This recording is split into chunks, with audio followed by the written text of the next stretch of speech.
All right, a very good morning to you. Welcome along to Thursday morning's OTB. It's Thursday, isn't it? It is Thursday. Yeah, you're very welcome along to Thursday morning's OTB AM. As ever, if you want to get in touch with us, you can tweet us at @OffTheBallAM is the specific Twitter handle for this show, or we can also be reached through the comments on YouTube and Facebook. Owen, how are you? Not too bad. How are things? Yeah, good. I mean, Germany are out of the World Cup. I didn't really expect that to happen. Do you actually get pleasure out of that? Not at all, no. I mean, I'm disappointed.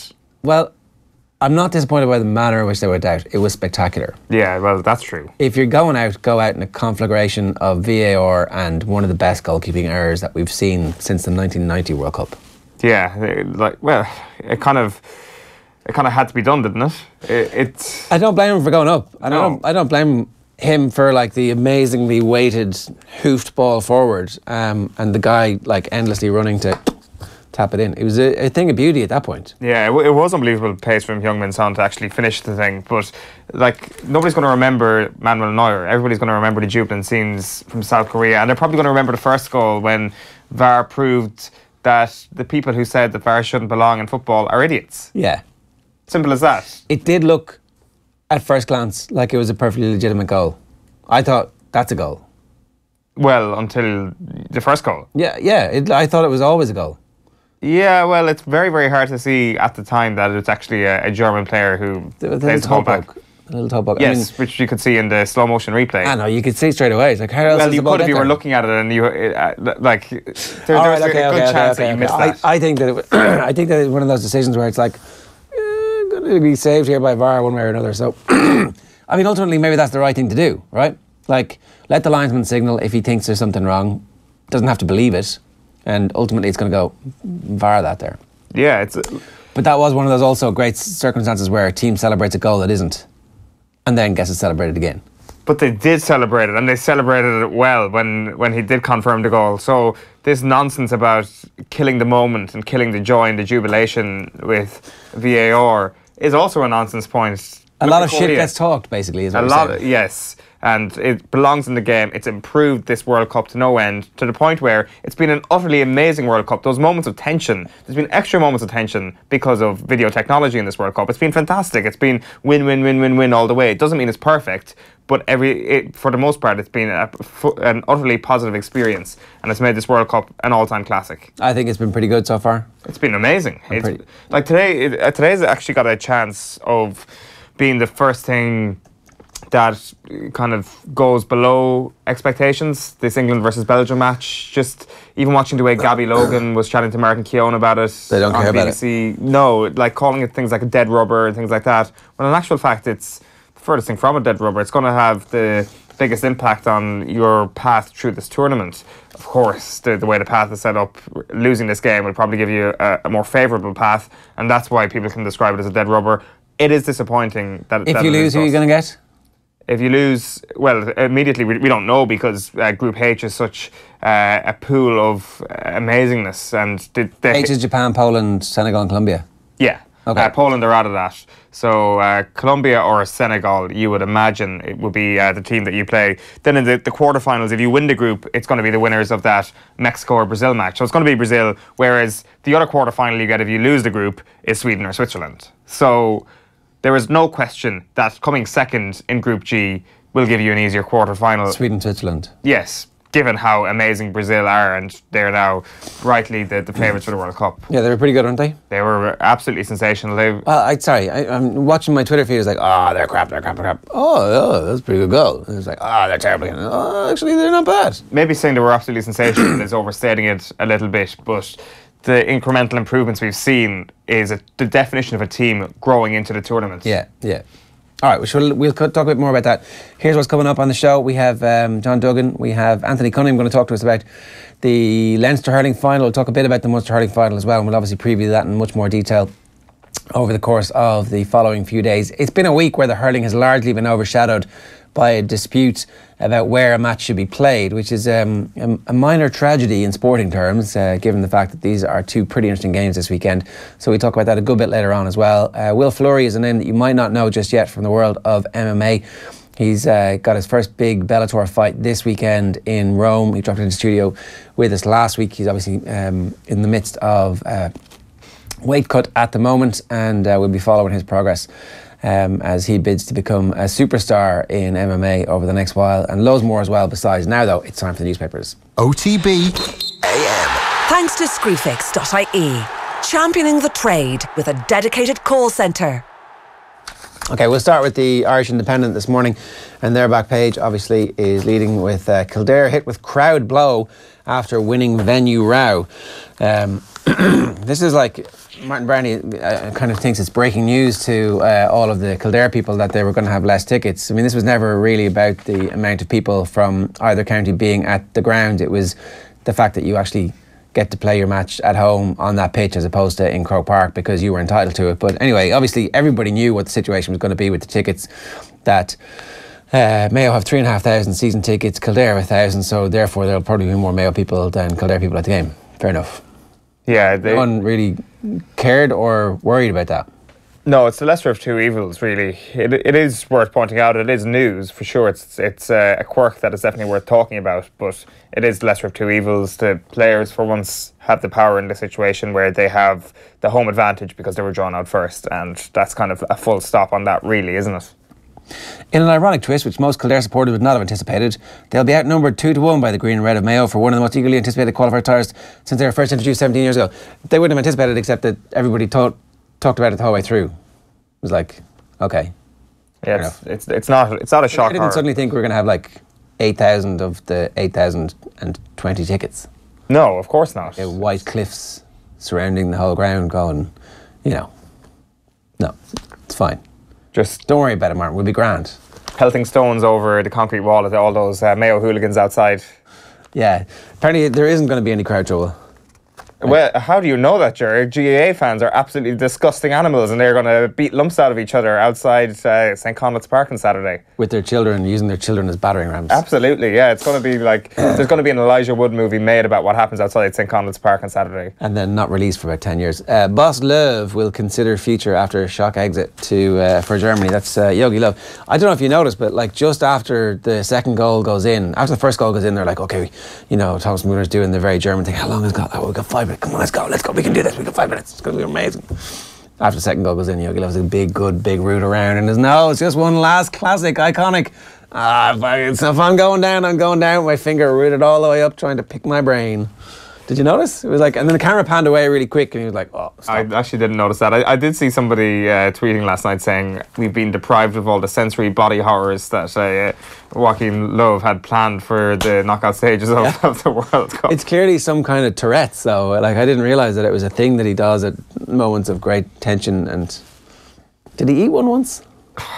Here, I don't know. I don't know. This crosses your head, does it? This is like a small bit, yeah. It's like there isn't I'm sure there is actually a Wikipedia page on Yogi Löw nose picking exploits. Yeah, I'm sure there is. Although it didn't really seem like a very stressful occasion when the most infamous occasions occurred in 2014. In fact, I think they were winning. 7-1 game, was it? No, it wasn't the 7-1. No, it was much earlier in the tournament. Was it? It was daytime. Oh, okay. So I don't know how I remember that.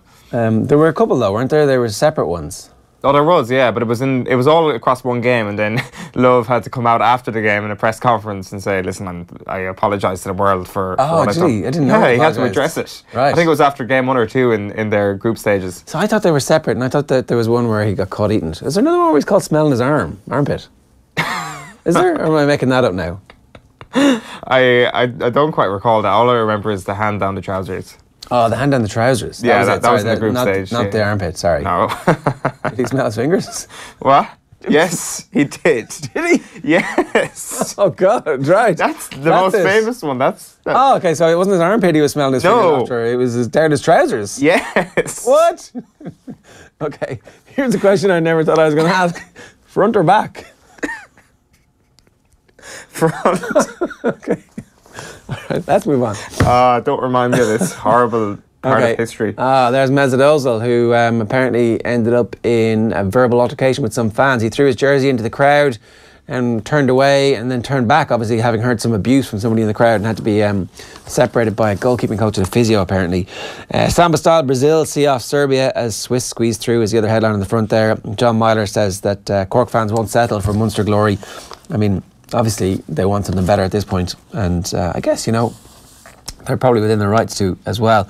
Conleth's climb down, here you go. Sean Kelly says GAA right to swallow the pride over Kildare out, and Jack Anderson explains why they did. If you want to know exactly what happened here, just read Jack Anderson's pieces, page 10 and 11, double page spread, in the centrefold of the Examiner Sports section today. Obviously it'll be online as well.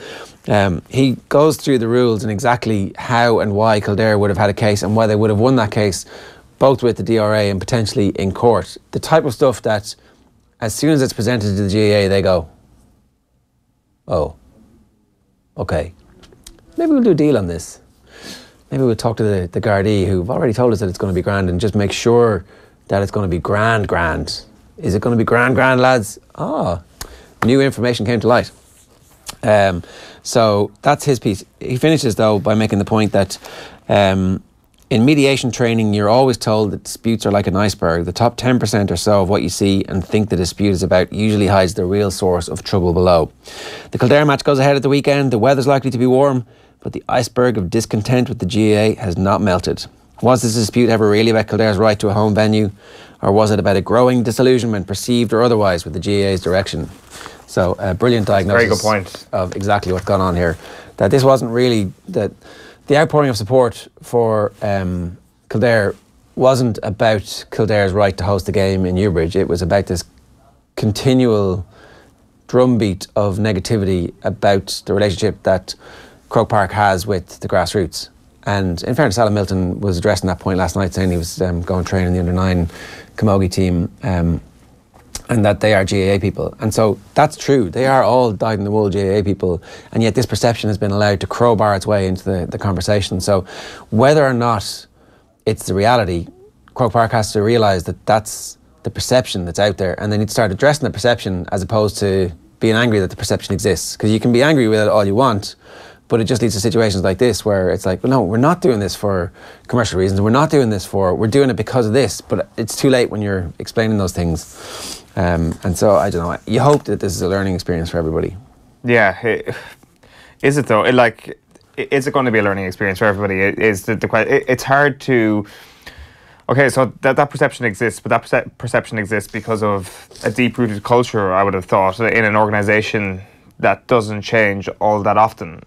To change a culture within an organisation, you would have liked to have seen some sort of open movement and some fluidity in the way they think over the last few decades, and that doesn't seem to have been the case. That being said, you look at something, I know this is like very different to this situation, but you look at something like the structural changes that have been made to the championship and the legacy perhaps of Pádraig Duffy and the Sky deal, and you can be as cynical as you want about that, but the point I'm trying to make is that they were fairly radical changes, and maybe the GAA has made more radical changes over the last decade than it has over the previous, 120, 30 years of its entire organisation. So maybe now is the time when these conversations need to happen, and now is the time when that perception can change and a sea change can occur within the GAA. There is an opportunity here for them. Yeah.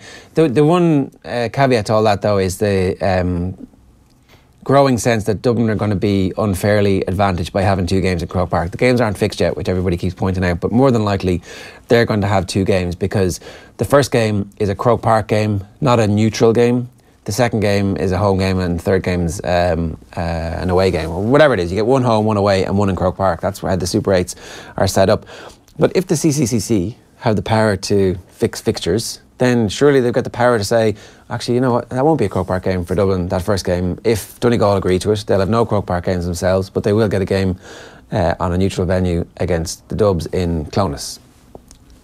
There's definitely room there. They're bound by the rule book from Congress for that game being a Croke Park game, but the CCCC in every other instance has full autonomy of power to dictate where fixtures are. Clearly. There's still a sense that, like, grasp the nettle and say, listen, Dublin, this is a great opportunity for you and your fans. Donegal County Board, this is a great opportunity for you guys. What do you think? Will we just do this once and see how it goes and be experimental? But there was definitely a sense that, like, oh no, that has to go before Congress and we're not getting involved in that. Let's not lift the lid on that. As opposed to just taking some of these controversies on and going, yeah, let's try this. Yeah, the idea with Croke Park, I mean, has been kind of skewed in a way that is almost patronising to Donegal's players, as in, the Donegal players would love the opportunity to play at Croke Park. Every young kid growing up loves the opportunity to play at Croke Park. I'm pretty sure this Donegal team would love to beat Dublin and have the best opportunity at beating Dublin. To say that they would love the opportunity to play in Croke Park is a little bit patronising. They're going to get an opportunity to play in Croke Park anyway, because they're going to reach semi-finals, especially if they get the chance to beat Dublin in Clonus, which, maybe they wouldn't. But anyway, look, very quickly through the Irish Times this morning. Their lead story is obviously champions Germany and Löw exit under cloud of uncertainty. Brazil outclassed Serbia to set up Mexico clash, and Kildare win Battle of Newbridge, but supporters will be vastly outnumbered. Again, I think that's probably not that big a deal. The GAA turn over Kildare venue row. This is the Times Ireland edition, and Germany crash out of the World Cup. They've got a picture of a crying German with tear stains flecking the flags on her cheeks. I suspect that is the same picture that they're using on the front cover of the Times UK edition. And the final one from me for now is the Irish News. End of the world, holders Germany crash out, and triple blow for Antrim. This is the Antrim footballers 2019 campaign has been damaged by the news that 3 of their footballers are going to be out. One's gone teaching, one blew his knee out. It's a long way away for the Antrim footballers. Yeah, it is. My favourite story is at the front of the Racing Post, actually. It's when sometimes the tabloids do, how is Raheem Sterling or Jamie Vardy? What beach are they in Spain at the moment? Look at that summer-loving picture. They're updating you on where Altior, native river, are during the national hunt-off season. Riding of a different sort. Yeah, exactly. Well, I don't know. I didn't actually read the article on... I did. I flicked through to see it. They're all having a great time. Right, okay. Come on in. It's our man in Russia. John Duggan, good morning to you. Ger and Eoin, how are you doing? Live from the airport. Yes, I'm on my way to Kalingrad, which is 676 miles away from Moscow, just down the road from Gdansk. It's between Poland and Lithuania. So I'm on my way to Ireland, but not quite yet. What's in Kalingrad? England against Belgium at 7 o'clock Irish time, so 8 o'clock local time. So I'm actually losing an hour on my way west from Moscow this morning to see this dead rubber between England and Belgium. And yet, Owen was making the point that ultimately it could dictate what your path through the rest of the tournament is. And if you need to think about these things. If you want to go deep into the tournament, you try and avoid the hardest course. You plot your way through and you build momentum. I think momentum is crucial. I think Germany are the test case now for momentum at a World Cup. I think you have to keep the momentum. You need to win 7 games to win a World Cup. And I think the approach of Gareth Southgate has been correct in everything he said. He's going to make some changes, obviously. I think he will start Harry Kane, though. But I think he's going to bring Trent Alexander-Arnold into the team, of course, 19 years of age. Eric Dyer will get in the team. He probably changed 2 of the centre-backs. I expect Gary Cahill and Phil Jones to play. I'd also expect Dele Alli possibly to feature if that thigh injury has cleared up. But not too many changes, unlike Roberto Martinez, who's talked about the match as a celebration, which is a very strange thing to say. He's going to automatically rule out players that are on yellow cards. De Bruyne, Vertonghen, Mounier, they're all on yellow cards. And Romelu Lukaku is not going to play. He's fine. They said he had an ankle injury, but he's fine. So he could potentially make up to 10 changes, Roberto Martinez, which I think is a little bit laissez-faire, I have to say, at a World Cup. And I think momentum is important, and I don't think teams should be looking at who is in the draw, especially given the madness of the last 24 hours with Sweden now topping that group, the Germany's group, Germany being eliminated. Yeah, I'm with you on that one. I think it's actually ridiculous from Roberto Martinez to make 10 changes for this game because, like you say, momentum is everything. If you actually look at the figures since the World Cup introduced the last 16 round, every single World Cup winner has won their group. They've never decided, you know what, I'm going to finish runners up here. And England, when it comes to making the changes, I'm sure Roberto Martinez is looking at a squad and saying, listen, it'd be unfair if we're already qualified and I didn't give the guys who wouldn't usually get a run out in this game against England. Whereas from Gareth Southgate's perspective, if this whole squad chemistry and this happy squad that we've been seeing on Sky Sports News and the BBC over the last couple of weeks, if that's really true, that's a true representation of what the England squad is like, then Gareth Southgate can look around at some of his fringe players and say, listen, I don't need to play these guys. I can still play close to my best team because this is a happy squad. They're not going to be pissed off if they're sitting on the bench for the duration of the tournament. I think the players will also understand that, Owen. Yeah, I would completely agree with you. And I think that the reasons to be making changes would be for tactical reasons to see how players have fit into that 3-5-2. going on into the tournament. And I think England last won a knockout game in 2006. So I don't think Gareth Southgate in any way underestimates would it be Colombia, Senegal, or Japan that they'll play in the last 16. A little bit of cockiness, I think, from Roberto Martinez, which is a little bit misguided, I think, given from what I've just seen in World Cups since I started watching the World Cup. You have to get a run. That's why I was disappointed with Didier Deschamps' selection against Denmark. And I think that, obviously, for the likes of Brazil and Spain that have had to play well in their last game, just in terms of the group standing, sometimes it's actually better not to breeze through your first two games. And we still don't know how good Belgium and England really are.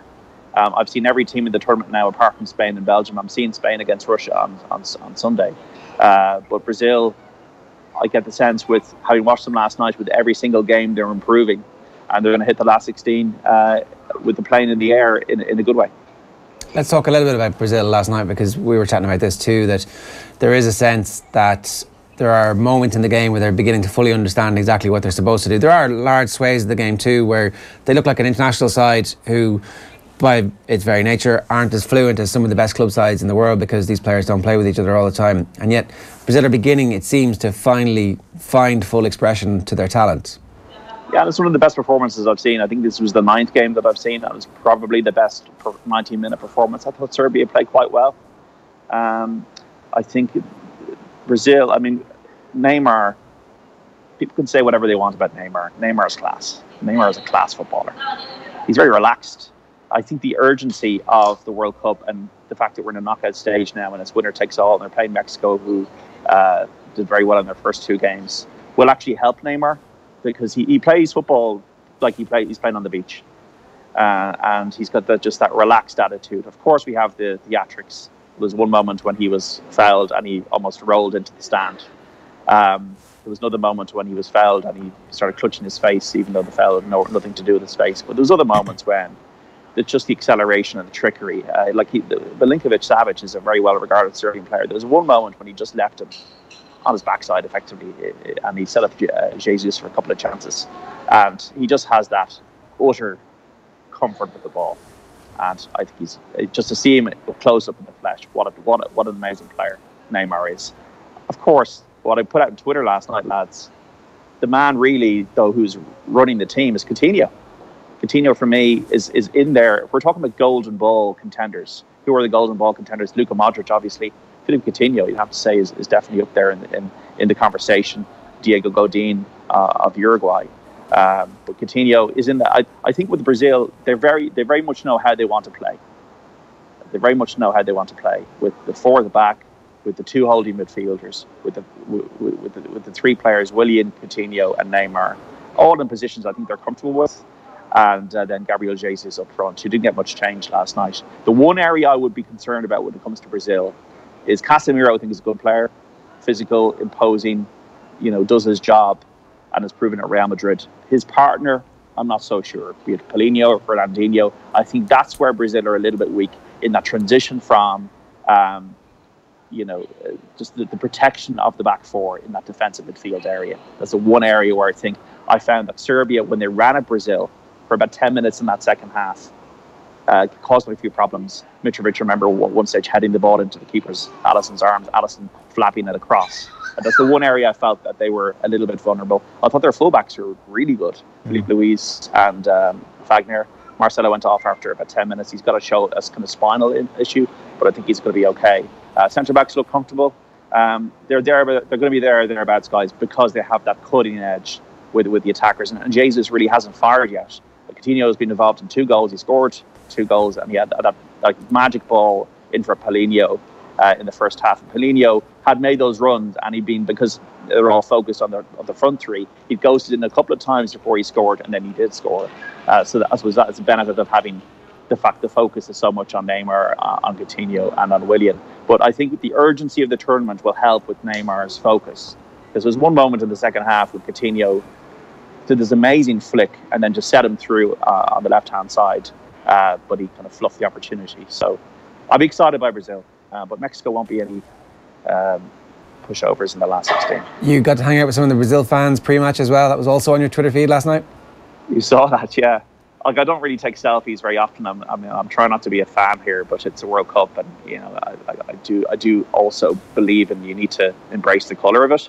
And at all games, you have this kind of World Cup band that plays. They're like a set band. So by the fifth or sixth time, you realise these guys are here for every game, and they're amazing. And then I'm looking for the band's original bands, so the countries. So I ended up in the middle of this Brazilian band, and these guys would not stop playing for about an hour and a half. And then there was this moment when they started marching towards the stadium, and I tried to take a selfie with them and march with them, and I was just tapped on the shoulder and said, "Get out of here!" Right. Because I think they were filming it for Brazilian TV or whatever. But they have their routine. I put a longer one up on the Off the Ball Twitter feed where they always have a routine. Lad bangs the drum, play their bit, and then there's a bit of a lull, and then he hits the drum hard again. And there was this lady who starts dancing with this guy. There's another guy with a kind of a Native American style hat, and they're all bringing around these World Cup little kind of replica trophies, which I must try and get my hands on. And then on the metro on the way back, I put this on the Instagram stories and Off the Ball. Just absolute mayhem on the metro. They were banging the windows and the panels on the metro. The Russian police weren't too happy about it. They were just telling everybody to calm down. So obviously they've travelled. They all got their fan IDs. And an interesting story I read this morning about fan IDs, in that you can actually. You don't need a match ticket. You need a fan ID to be around Russia, kind of an identity card. But you can register for that fan ID and not necessarily need to have a match ticket, because there's a separation between FIFA, who are managing the match tickets, and the fan IDs, which are to be managed by Russia. And a data protection issue has led to the fact that I think for England fans, maybe some of them who don't have tickets, they might be able to get in with a fan ID, not necessarily have a ticket. So that was interesting how I read ahead of this game in Kalingrad, because I haven't seen that many England fans, but Brazil, as I expected, dominated the Spartak Stadium of 44,000 people last night. The majority of them were Brazilian, and will their carnival continue? We know you've got to go, so one last question. If there are going to be a lot of England fans at a game, pardon me, you might expect it to be tonight, because you don't have to fly to Moscow to get there. You could also fly to Gdansk and drive. Yeah, that's correct. Although there are security checks, there've been strenuous security checks to get into Kalingrad. But I suppose when the draw was made, people are going, well, this could be a group decider. Hasn't really transpired that way. So I think we will see a significant English support. They're doing everything the right way. It's all happy. I don't know what the coverage is like back home, but it's all sunny and happy, and everything is great for England. And I think it'll continue to be that way. It'll be fascinating to see who comes out of Group H: Colombia, Japan, and Senegal. I think it's hard to call at the moment. And when I was looking through it yesterday, lads, I was kind of thinking, I think there's been 6 groups decided. And I think in 4 of them, all of them have really gone the way we thought. It's Uruguay, Russia, Spain, Portugal, France, Denmark, Brazil, Switzerland. So the only groups that have not gone the right way, in a way, is Croatia and Argentina, maybe reversing their roles we thought they would have in the first place. And then the rogue group, which is Sweden and Mexico. So what it's done is, one side of the draw is very much as we would expect. Uruguay, Portugal, France and Argentina are in that kind of bracket. But on the other bracket, which is England's bracket, Belgium's bracket and Brazil's bracket, there seems to be a much easier run towards the latter stages. And that's what will give Belgium and England a lot of hope, given the way they performed so far, that they're the teams really with unblemished records. But I think Brazil to me are on an upward curve. And I think at the moment, my tip for Brazil to win the World Cup, with Uruguay as my dark horses. I'm not changing my mind. Yeah, it's looking pretty good. Give us a forecast for tonight. I think England will win 2-0. All right, John, good stuff. Thanks very much for that. All right, lads. Here's a look at the Brazilians on the Metro last night that John was talking about. Have a look.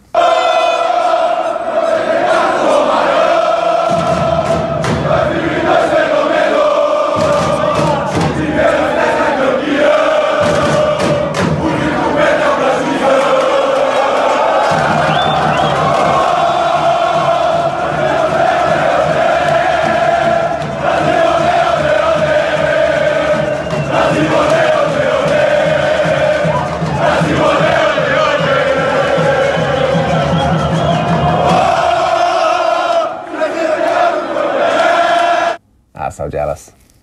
Yeah, that's the metro station in Moscow last night. It could have been us. It could have been us.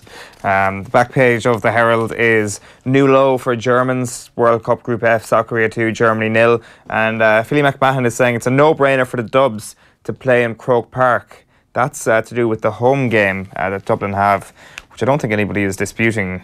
He's saying that if you'd ask any of the other Dublin players or management would they prefer to play in Parnell Park or Croke Park, it wouldn't really matter to us. It's not that. That's not the choice, though, is it? So Maura Trosny-Kelly was out at this. It was an AIG event yesterday, and she also spoke with Philly. Have a look. When you're talking and you're going out to play for Dublin, and you're playing in, say, Parnell Park or Croke Park, where do you see is the home venue for yourself, in your mindset-wise? Where do you prefer playing? What do you see as Dublin's home venue? I don't know. I think we've played a lot in Croke Park. When I first started playing for Dublin, I was playing a lot in Parnell Park. Our home venue now depends when we rent Croke Park. You know, if we rent Croke Park, that's our home venue. If we don't, we play in Parnell Park. We're very lucky that we play in different pitches all over Dublin, so we're very used to changing grounds. We're very used to training on different pitches. So for us, like ultimately, when you play in the championship stages, anyway, who really has a home ground? You know, when you get to the All Ireland semi-final, All Ireland final, who really plays at home? Like, you know, so ultimately, you just got to be able to be adaptable. And for us, we're lucky that we do that week on, week out. The adaptability is a big thing, and I suppose when people look at Croke Park, it's such an honour to play there, an All-Ireland final day, it's where everybody aspires to be. But isn't it funny how the mindsets change toward it, when how it's not a home game, or we dream of playing in Croke Park one day? I find that kind of interesting, the different approaches to it. Yeah, I never thought of it that way. I'm sure a lot of players would love to play in Croke Park all the time, you know, and now you've got a situation where the team say they don't want to play in Croke Park, so it's very interesting. Obviously, looking ahead now, you're going to go into the Super 8s. It's going to be a different ball game, and you guys will, I'm assuming, will be doing a bit of travelling anyway. It won't just be Parnell Park, Croke Park. We love travelling. I think teams and other counties might think we don't, but we actually do. We love it. It's great for the fans. The colour the Dublin fans bring to other counties is massive. They learn a couple of new songs as well on the way. So for us, it's another way of us getting together and enjoying the journey. Did you know that Dublin and their fans love going down the country? Yeah. They love going to other places. Taking I've over. never heard that before. Did you know that it's nothing to do with the Dubs? Did you know that Croke Park isn't the Dublin home venue? It's Parnell Park. There is 3 facts that you can learn this morning. That whole notion that it's not their home venue, like, I mean, come on. Is everybody not a grown up here? Do we not kind of understand that, like, they play their home championship matches, it's their home ground? Like, it is their home ground. Home league matches at this point. And their home league matches since 2011, since the spring series. It's like, come on, it's fine, it's okay, it's their home ground. But, like, stop telling us all that they don't play matches in their home ground. Yeah, they do. Clearly. Like, you can pretend that Parnell Park is their home ground, but it's not. And why treat us all like idiots? Maybe we are idiots. I mean, we are. That's true. No need to treat us like it, though. I mean, we're allowed to act like idiots, but you can't treat us like it. You can at least patronise us and say you've got a very big brain. A couple of the other back pages this morning. The back page of the Mirror is feeling so low. Boss Joachim admits his World Cup champs Germany deserved to exit, and he's right on that one. And Naby Keita says, great jersey for me. He's wearing number 8, of course, Steven Gerrard's former number at Liverpool. Steven Gerrard gave him the jersey. Yeah, it's kind of weird, isn't it? Why are you not in Rangers? Why are you not in Glasgow doing your job? What are you doing giving Naby Keita his jersey? Because all of the Rangers players are at the World Cup. Oh wait, no, actually probably 0 of them. What are you doing, Steven Gerrard? Get out of Liverpool. It's weird, isn't it? Oh, this is my jersey. I have to give it to you. You can't have it. Well, you can have it now because I've given it to you. If they retired jerseys in the Premier League, they definitely would have retired number 8 though. So maybe that's just the Liverpool version of retiring a jersey, handing it on to Naby Keita. The back page of the Irish Daily Star is all-time low. Joachim shock after World Cup champs crash out. Brazil coot loose. Brazil 2, Serbia 0. And grounds are now safe, says GAA. That's a big relief for all involved. That's a good headline. Grounds are now safe. Yeah. This is, let's have a look at this. Oh my God. It's like he kind of undid the top button and everything. Owen's refusing to look at it. It's Jesus Christ. what stage of the game is this? And what the hell are you doing? I don't think it was a particularly arduous moment in the game. I think his mind was wandering to like the next group game or something. Oh God, I completely forgotten about that. It was just the How nose did you picking. forget about that, right? Like, I don't know. It was just you the have nose nightmares picking. about it every single day, no? Not really. The nose picking kind of it grosses me out. That's why I'm talking about it so much. It's all disgusting. It's all similarly disgusting. The back page of the Sun is "Don't mention the VAR." I'm surprised this is the only newspaper to go with the "Don't mention the VAR" headline. Actually, Boss Love shell shocked as his stars crash out. And you've also got Snub-a-Dub, which is a good one from Gordon Manning. And Ifs and Buts, Gareth Southgate is demanding England beat Belgium tonight. The back page of The Guardian, then moving on to the UK back pages, is "End of the World as we know it. Champions Germany tumble out of the group stage for the first time." Going to talk about Germany a little bit later on with some German press to see what the response has been like and whether or not they're going to run Jogi Löw out of town. And a historic humiliation is the front page of the Daily Telegraph sports section. Holders Germany suffer their earliest exit from the World Cup for 80 years after losing to South Korea. Let's have a look at the front and the back of the UK Sun. Schadenfreude, pleasure derived from another person's misfortune. I saw Owen Gibson at The Guardian tweet yesterday say, what's the German for Schadenfreude? And the back page of the Sun is eliminated, cut out and keep to make you smile when you're feeling low. So hang on, the Don't Mention the VAR is actually the Irish Sun's back page headline. Yeah. So fair play to them. They're clearly outperforming the London-based subs. Sir Bobby Psycho, Chrissy Waddle, El Tel, Gareth Lamps and every England fan, this is for you. Except it's not really, because you had nothing to do with it. So, you know, that you just look petty and mean. Yeah, well, so does every sort of media outlet in the UK. Well, not everyone. I don't want to tear them all up to one brush. But did you see Gary Lineker's sign off on the BBC last night? No. It was just, he said goodbye in German and waved down the camera in a very smug way. How few %? Yes, I forgot what it was. I only did 1 year of German in secondary school. Yeah, so...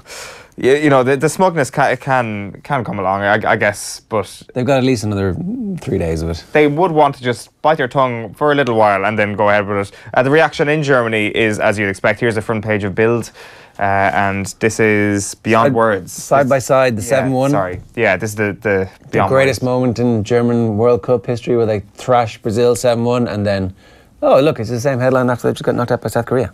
And inside the paper, there's an in-depth breakdown of a photo of the team bus, which reads, Wednesday evening, 8:41 local time, the national team's blue bus departs from the stadium after the biggest disgrace of World Cup history before a completely uncertain future. The big question, will Jogi Löw step down now? And the national coach, as you can see in the front row next to Thomas Schneider, he presses his lips together, he stares into a void, totally bewildered. That is complete poetry from Bild. And then on Ozil, they're reporting that he was involved in a verbal altercation with fans after the match.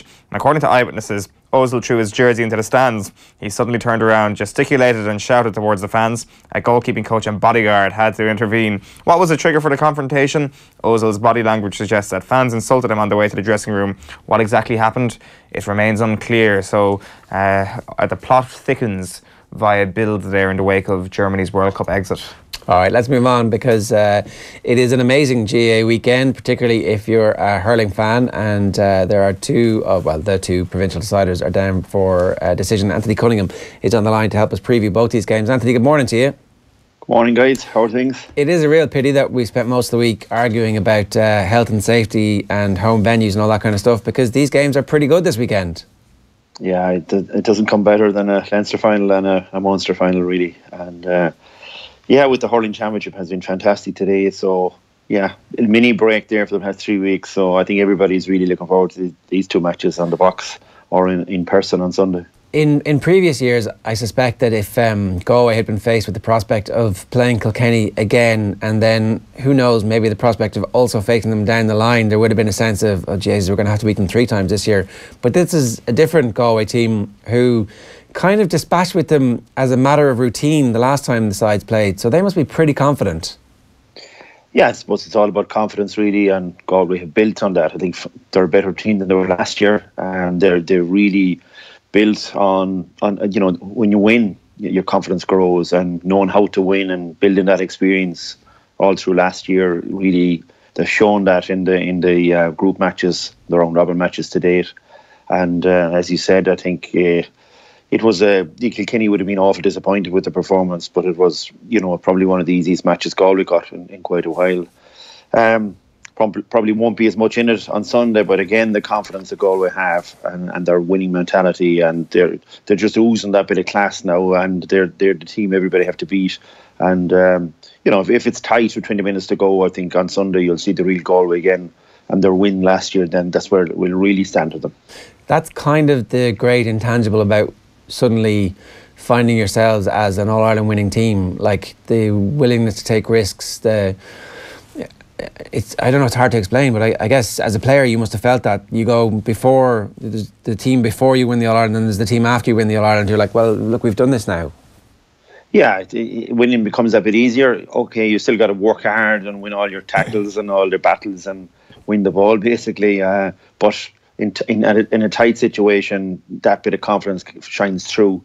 I think we saw that. We definitely saw that in the last few minutes against when Dublin played Galway there, when they went a point behind. They were calm and collected, and even though it was a match that didn't matter to them, they still wanted to win it. But I think they've shown that in tight situations, and that probably was the closest match that they got all year. And you just see snippets of that, and I think that's where their big players will really benefit from last year's championship win. Yeah. Okay, if anybody wants to get in touch with us, remember you can drop us a comment, or if you have any questions for Anthony, you can comment on the YouTube feed, youtube.com/offtheball. It does feel like this is going to be a fairly one-sided game this weekend. Well, I'm not sure about that. The crosshairs narrowed a small bit, has the level between them narrowed from a Kilkenny focus point of view, from a view that Kilkenny, how seriously did they take the match in Salt Hill? It felt that at every point this year, Galway are like, right, we're defending All-Ireland champions. We can't show a single chink in our armour at any point. Whereas Kilkenny bringing the likes of Richie Hogan back, TJ Reid starting to fire on all cylinders. This is an improved Kilkenny side from the teams that played against Galway, I start to suspect. And I wonder, Anthony, does that manifest itself in the game on Sunday? It was obviously an 8-point win for Galway in Salt Hill. Do you feel that they've narrowed more towards a closer match at the weekend, or do you feel that Galway have just taken leaps and bounds ahead of Kilkenny once again over the past 5 or 6 weeks? I'd say you're fully right in saying that Kilkenny will want more. I suppose the talk in Kilkenny, if they could release Pádraig Walsh to the half-back line, and that would make a massive difference, but they're in trouble then at fullback, and you may see a gamble in doing that at some stage in the match, or even from the start of the match. Maybe Robbie Lennon going to fullback, so they would like to release Pádraig, because he's a tremendous, he's probably one of the best halfbacks in the country. So Pádraig and Cillian Buckley at wing back and centre back would be a huge bonus to them, but they will want more from Richie Hogan and Colin Fennelly in particular. So, both of them coming back, one from injury and one who's out of the game for the spring there. But the last 2 weeks will have benefited both of those two guys for sure. They will be looking to get more from their forward division, and in particular helping TJ Reid. So yes, definitely, I think Kilkenny would close the gap. But have they got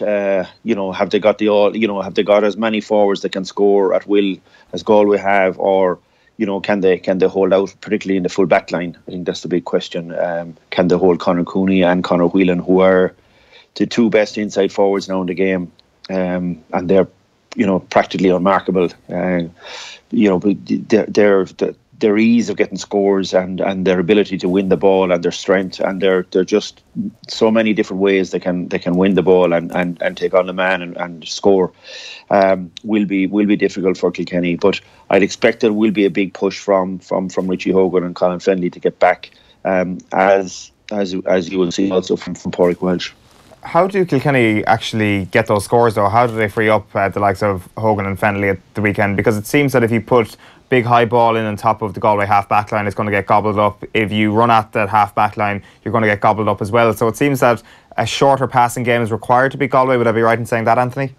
Well, I'd say that they'll probably have to vary it a bit. I think they went for route one the last day, which is as you said, Garage Mack playing really, really strong as centre-back. Pádraig Mannion, really the top defender for Galway now, with Dahi and Garrod. And those three guys will read the game and try and control the game. you probably will see Cody trying to expose the likes of Hanbury, Hart, and maybe Adrian Tui at cornerback, and trying the different players on those guys, because they probably wouldn't be as as strong as the aforementioned McInerney and Burke, but high ball, slow ball, passing game. Kilkenny can mix it, and I think you'll see TJ Reid popping up in different areas, maybe a corner forward.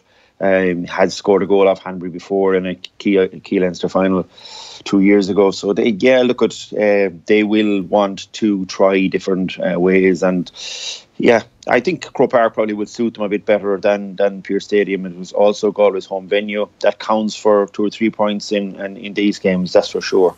And it was quite windy that evening as well, so it was sort of one half versus the other half. Whereas I think it'll be that bit more open on Sunday.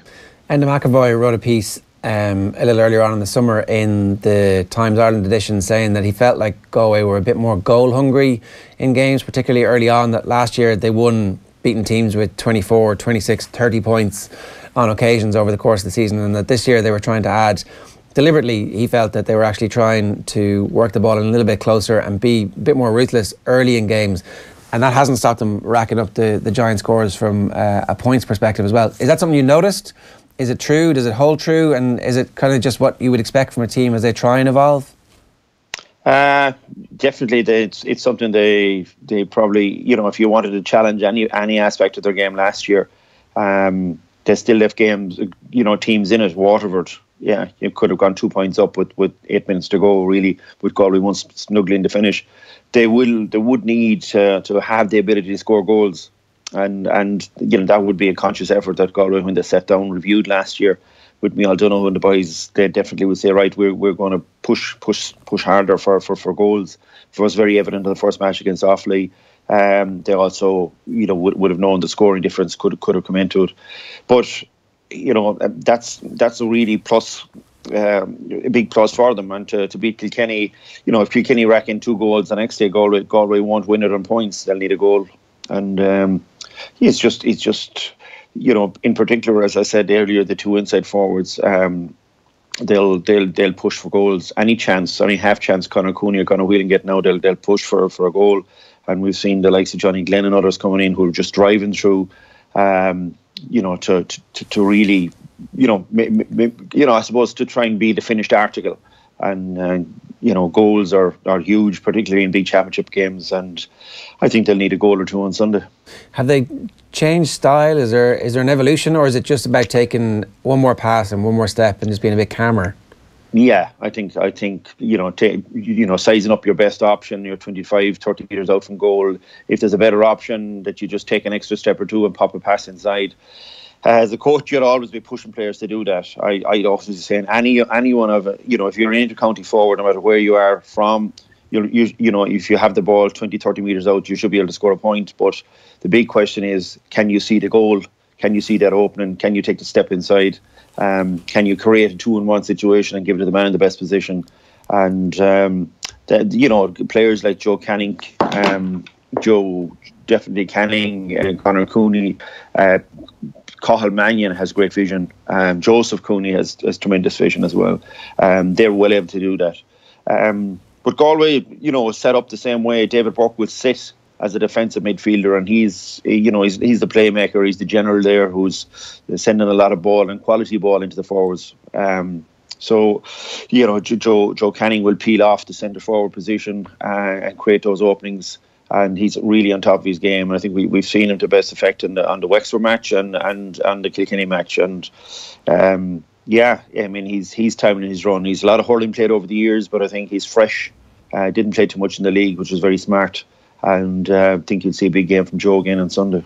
How far advanced are Galway physically, like when it comes to their height, when it comes to the work they've done in the gym? Like I saw Eddie Brennan saying over the last 24 hours or so that it might be a little bit too soon for this Kilkenny team because it would have had a lot of the under-21s that were under his tutelage over the last couple of years. That they just haven't done the conditioning work in the gym yet to be able to go toe-to-toe with Galway physically. Like, do you agree with that? Do you think that they're a step above everybody else in the country at the moment when it comes to the physical nature of their game? Absolutely, yeah. I think they're stronger than Kilkenny. Kilkenny have quite a good few of the under-21 players coming off. That will take 2 or 3 years.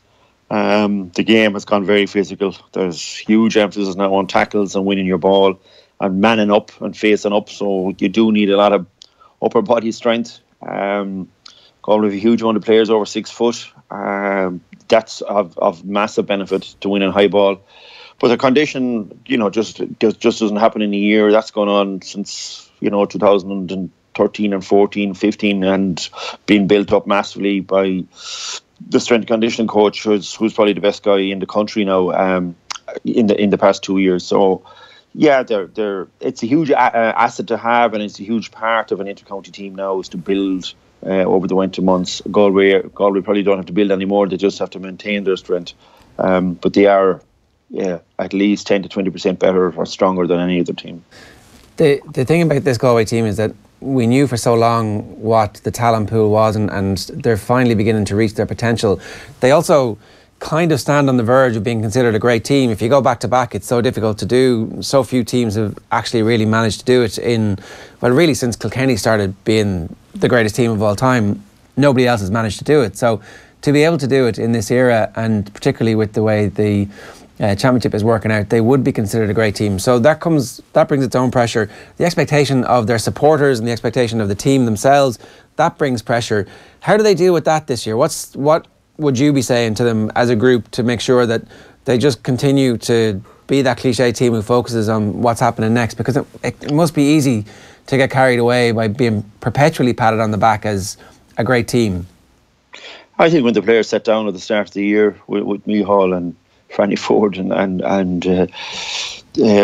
the management team sat down with the players, and I'm damn sure the players would be the first guys to put their hands up and said, listen, it's no good winning one. As you said, we've had huge potential, mightn't have delivered on it in previous years.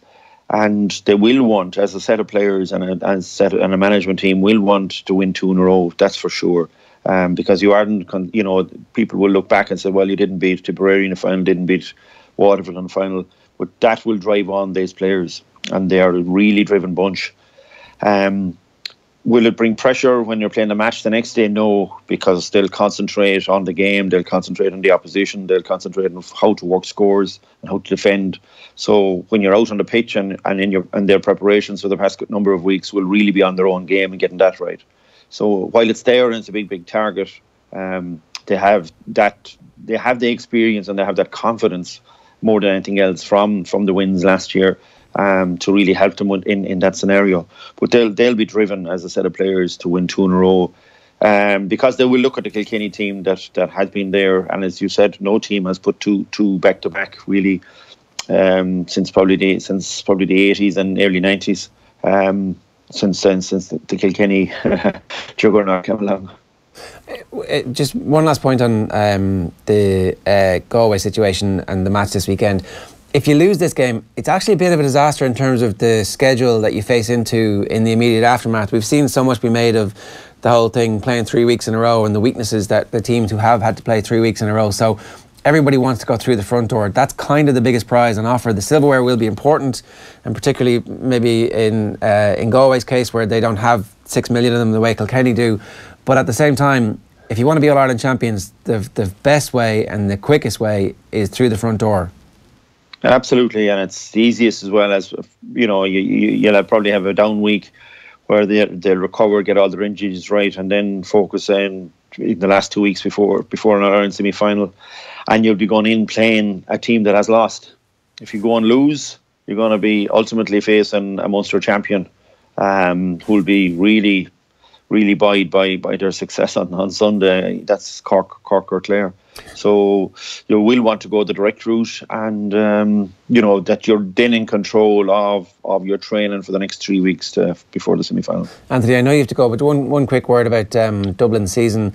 Heartbreak in stoppage time in a couple of big championship matches, and yet no doubt the team is really close. So there's loads of promising green shoots of what might be with the team, and I'm sure there's also this kind of gaping sense of, Jesus, we could still be there. Yeah, it's, I suppose plus side is always with the plus is that it was a massive improvement from the players, and they have to take great credit for that.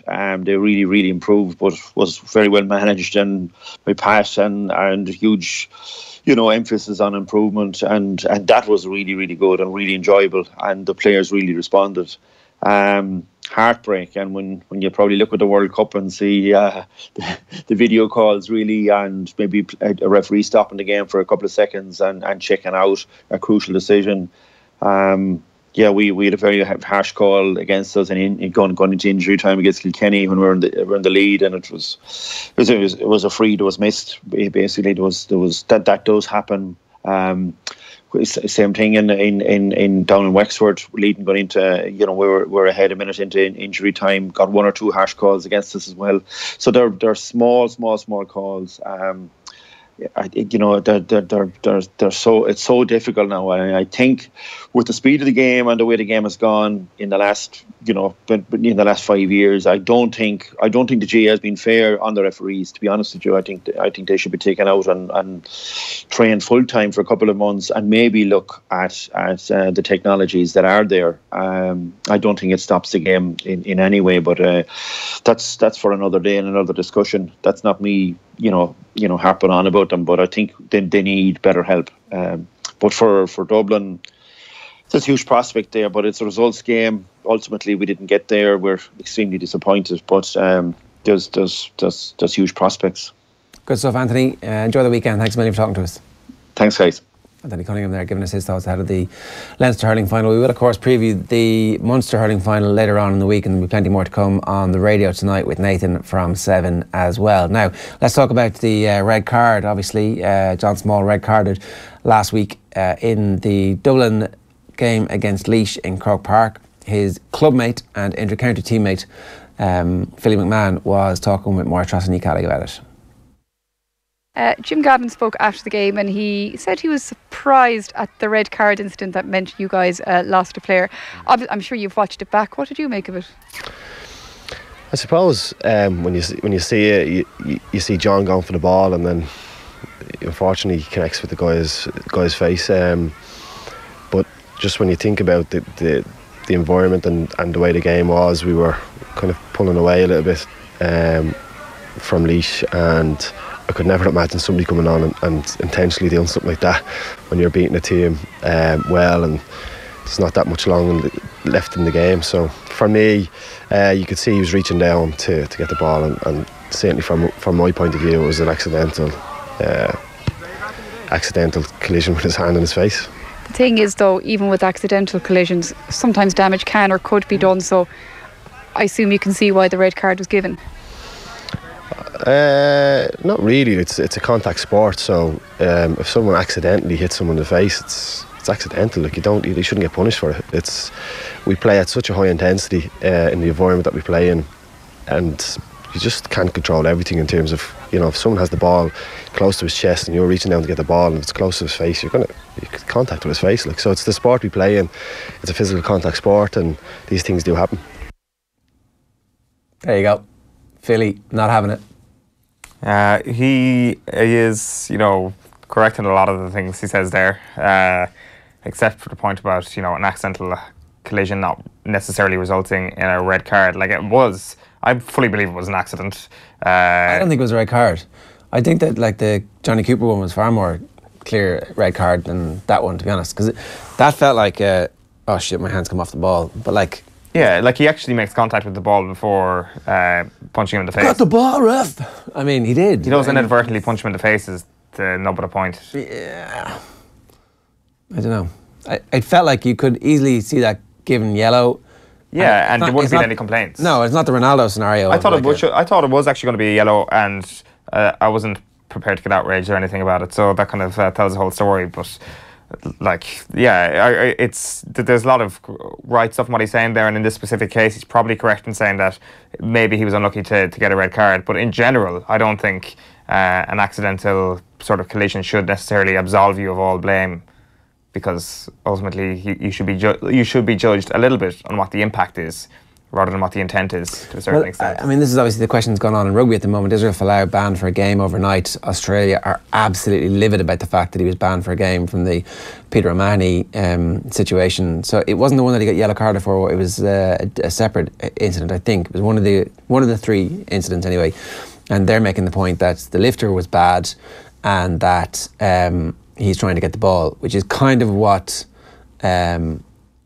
Fell was trying to do in the New Zealand game. And now everybody's wondering, does the outcome matter more than the intent? If I'm just trying to get the ball and I happen to crush you, that's tough luck for you. Or if I'm trying to get the ball and I crush you, I'm ruined for that because you got in the way. That's very kind of black and white outlook to having it. Like also framed that way is like so. You know, if you accidentally have a spinal injury that results in your becoming paraplegic because I trip you up accidentally, then I have to, for the rest of my life, feel, oh my God. Do you know what I mean? Wow, okay. This talking about escalating quickly and stuff like that. I wasn't ready for this moral question. Do I feel that I have to put some sort of guilt on you? Do I feel like, you're saying the outcome. No. The outcome matters. If it's unintentional, so I still get a red card. Yes. Even though it's unintentional. Well, there is a defined rule. That's the difference here. There isn't a defined rule in the bizarre circumstance that you've just brought up, but in the actual circumstance that we're talking about, the real thing where a red card can be given to a player for striking somebody in the face. But what if it's accidental? There's no legislation for that in the rules. Yeah, but there should be, right? Well, there isn't. That's the point we're having so here. If the goalkeeper comes out to punch the ball, right, and he punches the ball, and your face is behind the ball, and he breaks your jaw, it's like, I mean, that's unfortunate, but there shouldn't be a red card. It shouldn't be. Yeah. I'm not sure about that. Like there you go. You know. If you're not sure, you can't send somebody off. So. I think you can if the rule states that. But it didn't matter in this game. It will matter later on in the summer. If John Small does that in an All-Ireland final and loses out in an All-Star or whatever. But were you not sitting here months ago complaining about that Kerry player not getting sent off after Lee Keegan came into studio and said that it should have been a red card for the hit that wasn't deliberate, but he ended up breaking the jaw of the Mayo player? You said it wasn't deliberate. Yeah. But was it not deliberate? Of course, it was an accident. I didn't see it. So you were just winding me up all along. I mean, welcome to 2018. He nailed him with a shoulder to the face, Tommy says. Yeah, exactly, and it was an accidental shoulder. Shoulder to the face! So accidental. So what? Punches to the face can be accidental, but shoulders to the face can't be accidental. Is that the line you're actually peddling here? Forearm. Tommy's saying forearm now. I haven't seen it, so. You haven't seen the John Small incident? No, I saw the John Small one. Yeah.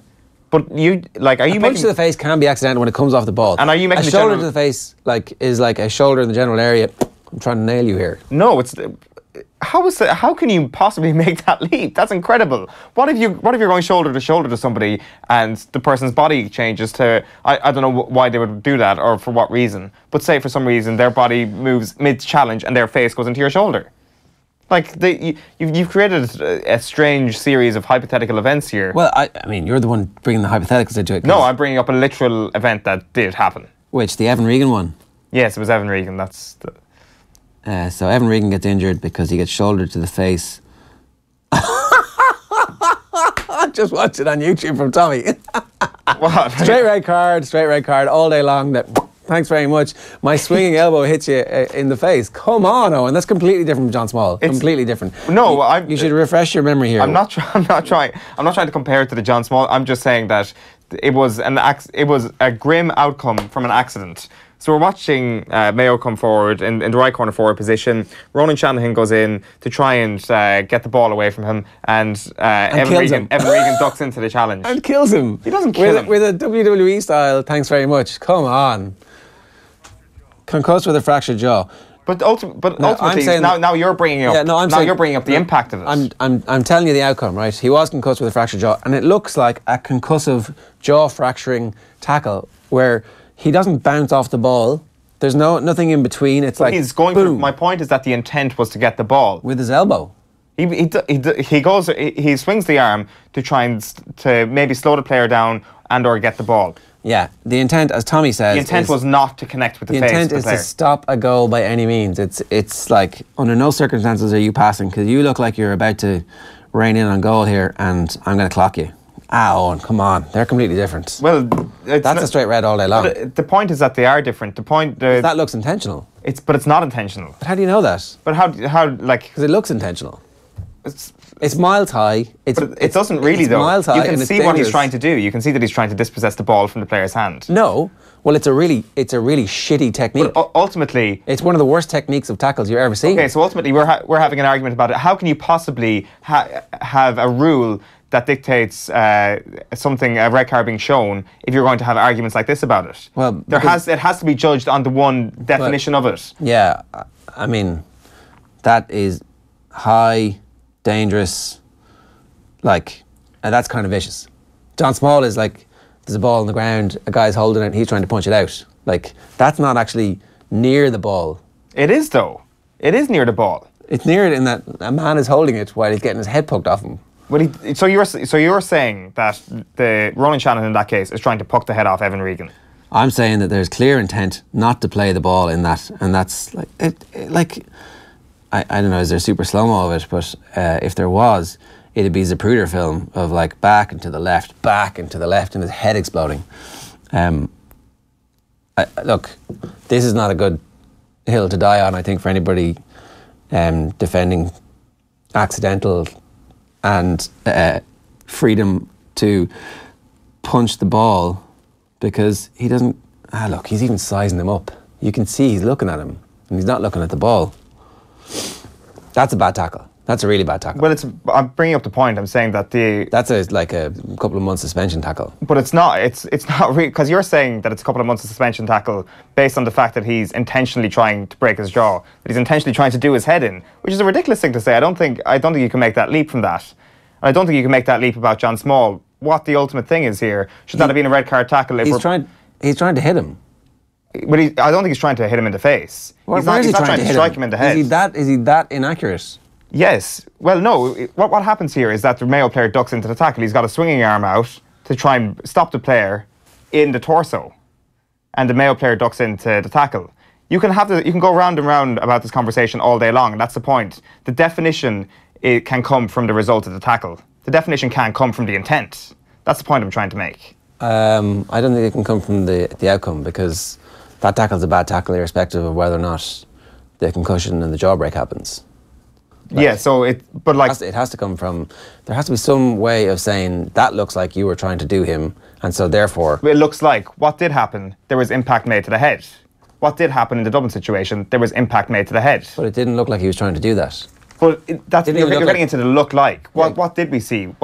We saw impact to the head. That should have been a red card if we're playing by the rules. The Dublin one should have been a red card if you're playing by the rules, because there was impact to the head. But I'm making the point that there should be room for some accidental... There's wiggle room and there's accident, and then there's So you're saying these highly trained athletes who are clearly leaving stuff on an opponent, which you see all the time. So you're saying the Johnny Cooper one was deliberate? He deliberately tried to go out and clock the Longford player in the head? I thought that the Johnny Cooper one looked like that was a red card because there was intention involved in it. I thought the small one didn't. Well, you can say fair enough to that because it's honest opinion, but it's very easy to argue against that and say, well, it was a grisly impact from a player who didn't want that impact to happen. And so what rules do you make? Well, I think should there not be a one-size-fits-all, that regardless of what the intention is, there is a duty of care, and ultimately, if you get your head poked off you for whatever reason, even if the reason is just to stop a player in his tracks rather than injure a player, then it should be a red card, no? So these are all red cards? Potentially. But then I think there's no room for the John Small situation. If you believe that the intention is not to injure or damage, Philly's point that yeah, I think Philly has a point. Well, I think he has a point in the fact that it wasn't deliberate. But ultimately, how can you legislate for that? It's especially when there's no sort of backup in technology, as he says. You're just completely dying in the grey area on a constant basis. Yeah, and that's why you have referees. Refereeing is going to suffer further. But that's why you have referees. All refereeing calls largely end up in a contact sport being somewhat subjective because the tackle is so ill-defined. And so at some point you have to be able to distinguish between the Paulie O'Shea punch to the head and the John Small punch to the head. Ultimately the outcome is the same, but like there's clearly Paudie's there like that, boom, I'm going to get you, and John Small is like, I'm trying to punch the ball out here, shit, I've made contact with his face. That can't be a red card, can it? And you're saying it is. Well, I'm saying that that's the easiest way to solve the solution. Yeah, but it's not necessarily the right Find one. a solution. Sometimes you've got to work a bit harder. But like, as I said, I kind of thought that John Small was a yellow card. I can see why the referee's given it. Because ultimately, he's resulted in punching him in the face, despite the fact that he didn't mean it. He's punched him in the face. Yeah, you know, by the letter of the law, obviously it's correct, but sometimes, there you go. Sometimes the law's an ass, is my point. And that anyway, let's move on. I don't know, I disagree with a lot of that. I know, that's clear. We've got loads to look back on from one of the biggest GAA stories that anybody can ever remember, the outpouring of emotion in the aftermath of the Mayo Kildare game being fixed for Newbridge, or being fixed for Croke Park as opposed to Newbridge. Last night, the Director of Communications for the GAA, Alan Milton, was on speaking with Joe. Going to play a couple of clips from that, and hopefully this is the last we talk about this for a while. Here is the first one about the safety concerns still being an issue and being the only issue that was relevant in the decision to award the game to Croker instead of Newbridge. One of the concerns, Joe, would have been families, young families possibly as well, turning up to the ground with no tickets, thinking that they might get tickets. Because it doesn't matter how often we preach that don't come to the ground if you don't have a ticket. Human nature being what it is, people will try and they'll come along. And you've got to remember, some of the people in the CCC are highly experienced, including Michael Reynolds, who, as his position as a long-serving Leinster official, is often the event and will be the match coordinator or the event manager on Saturday in St. Conleth's Park.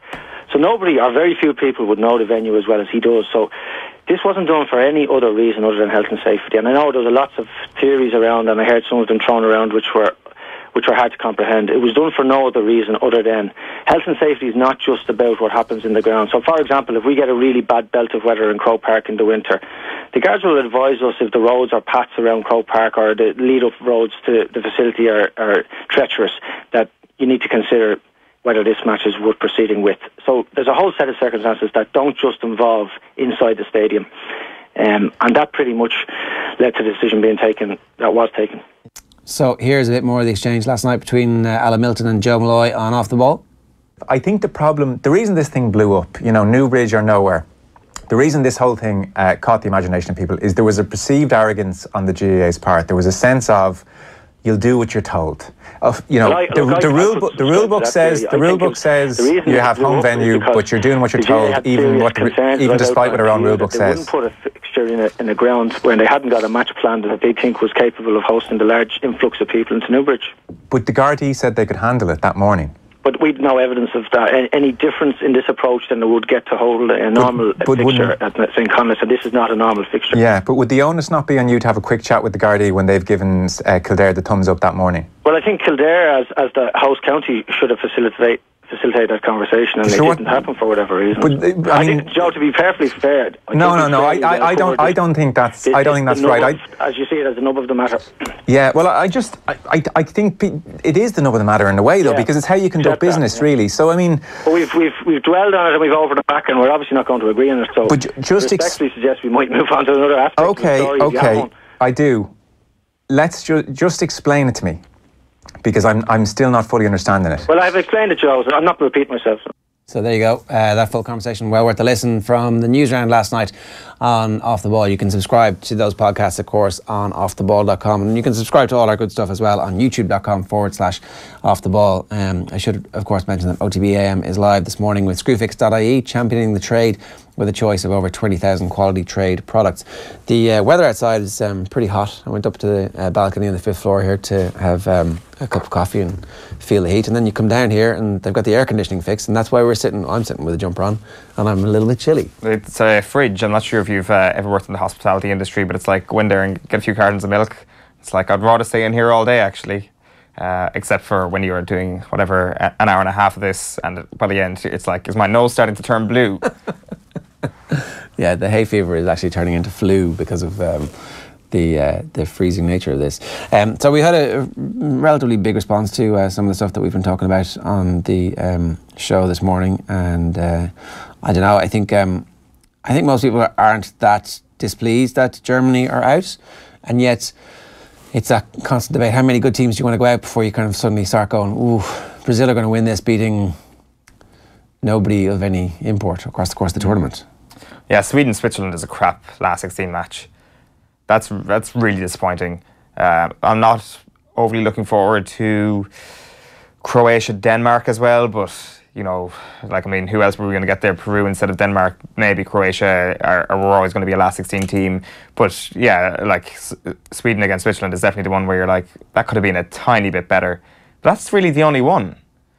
Like, every other game has a top team in it, and I think there's the right balance of big teams crashing out at this point.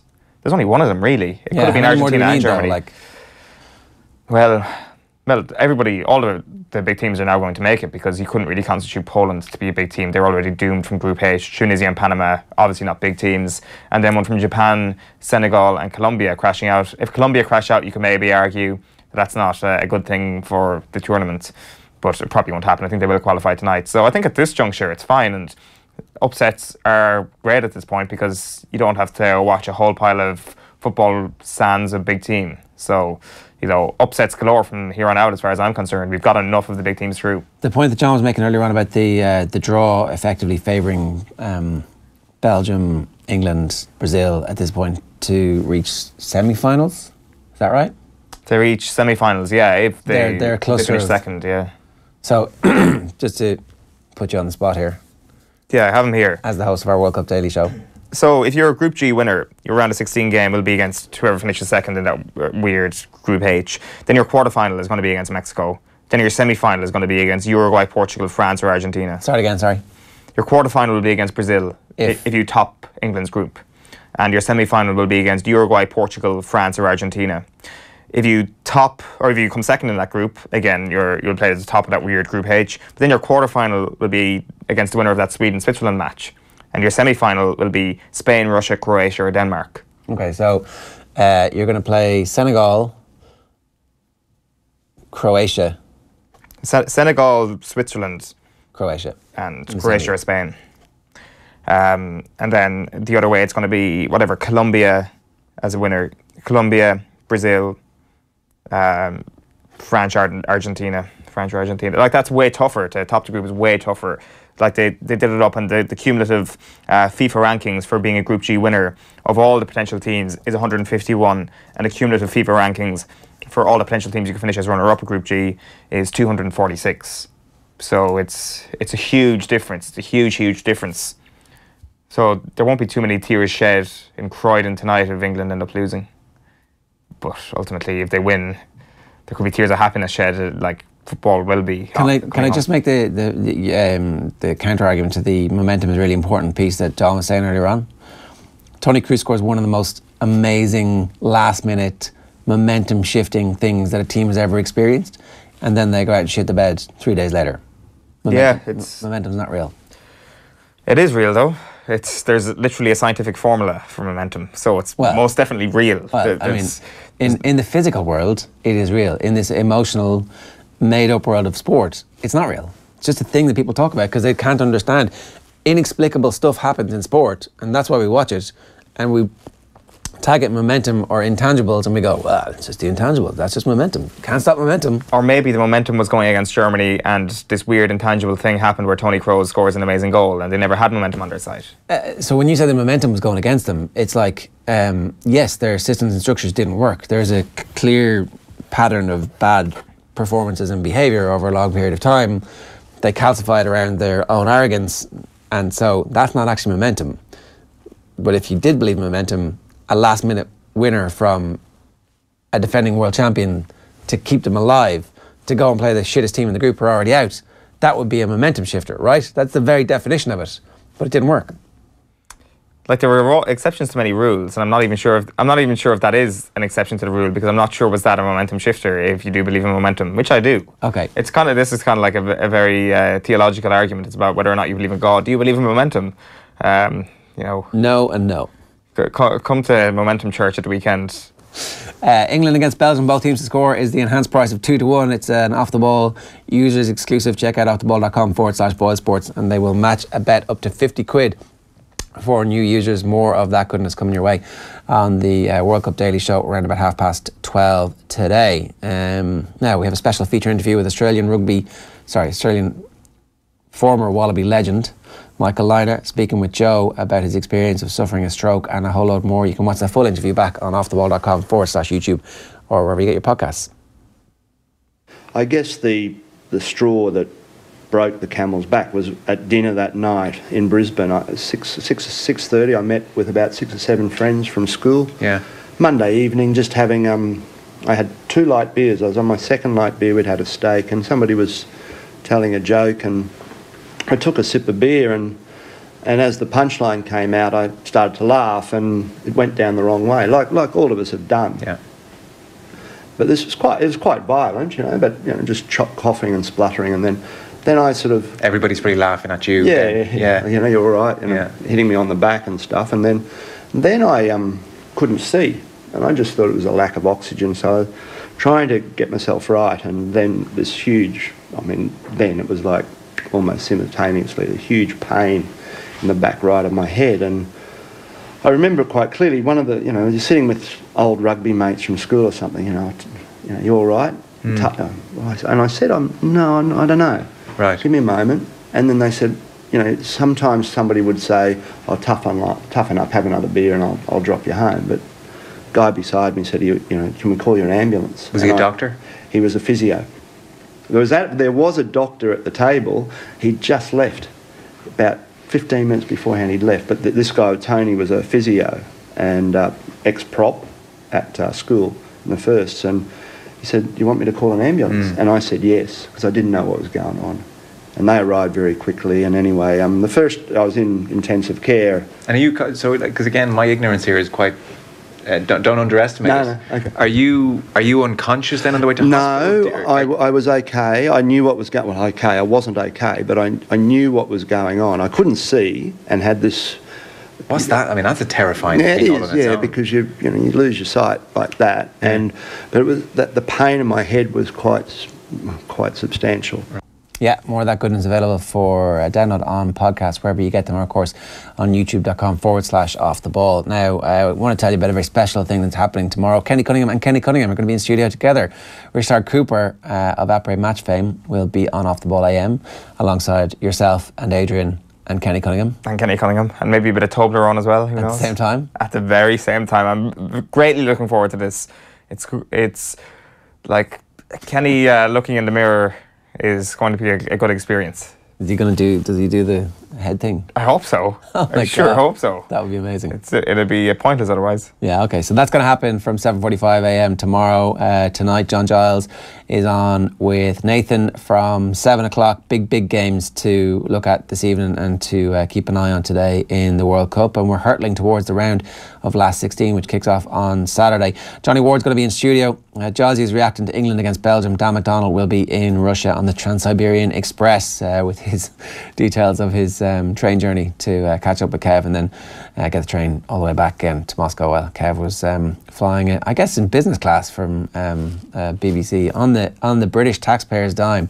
Right, we're going to leave you with this. It's our feature interview with MMA fighter Will Fleury. An incredible story from Will Fleury. He is 28, 29 years of age, just reaching a point now where he's beginning to finally get the fights that he feels his talent deserves. He joined on in the studio and I last week. His Bellator debut is this weekend. Enjoy.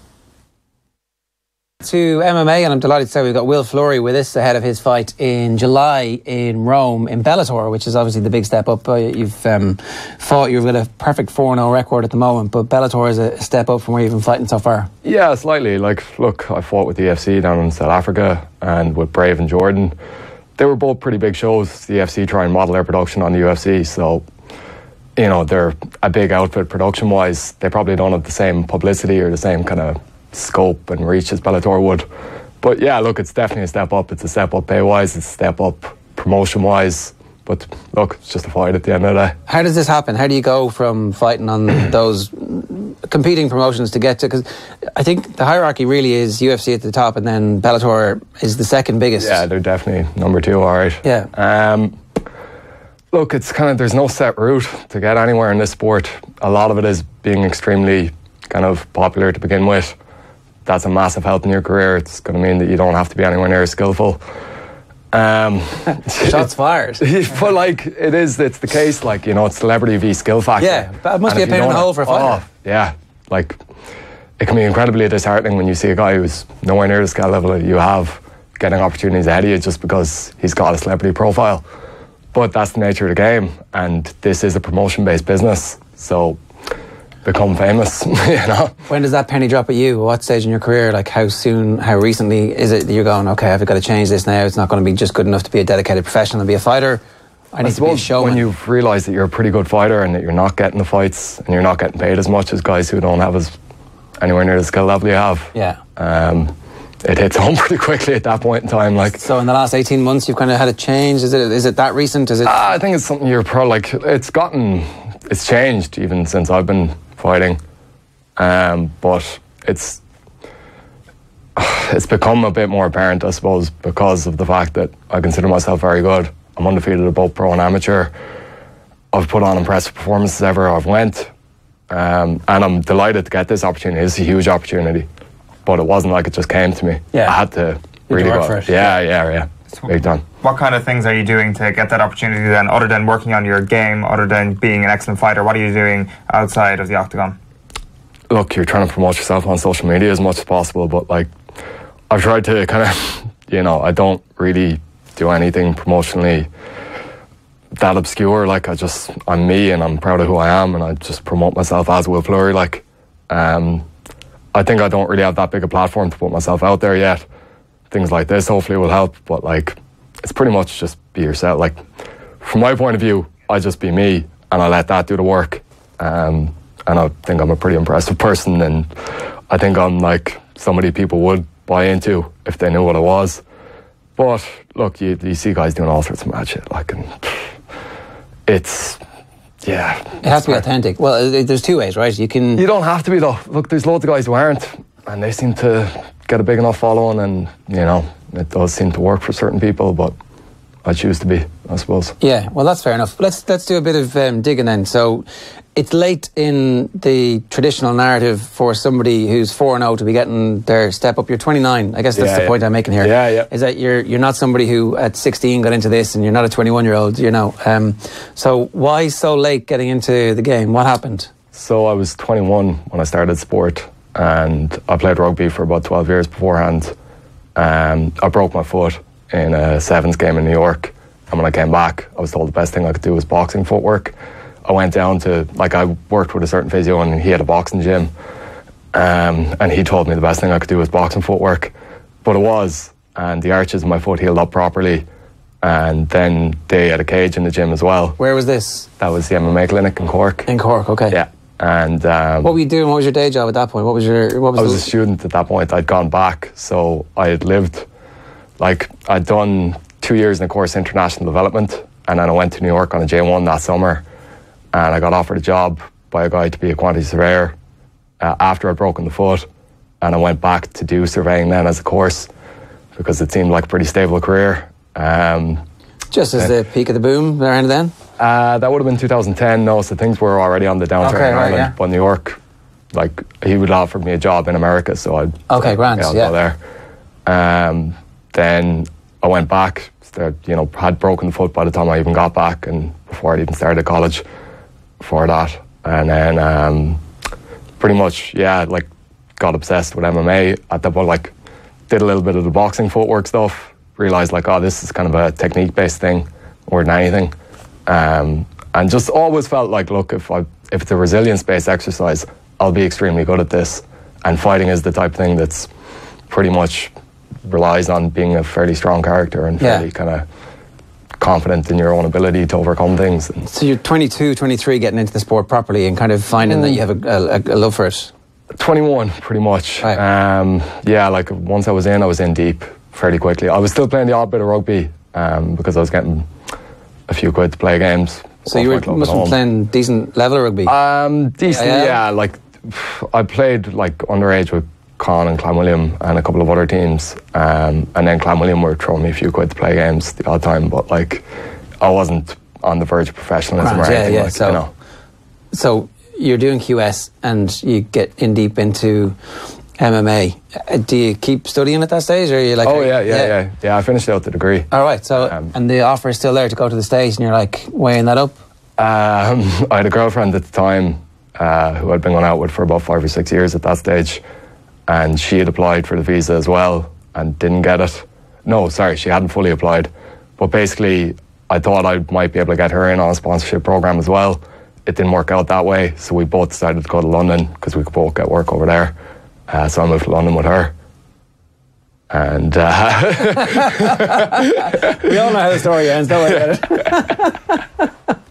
Yeah, basically. So you didn't go back to New York. Did you practice as a QS? Like, so is I went over and I worked there for about a year and a half as a quantity surveyor, and I was training full time in London Shoot Fighters. Well, I say training full time. I was training 6 days a week at London Shoot Fighters. So I was travelling about 3 hours on the tube every day. It was a mad life. Like, it was just constant. Like, I was sleeping about 5 hours a night, but I got a great buzz out of doing it as well in a weird way.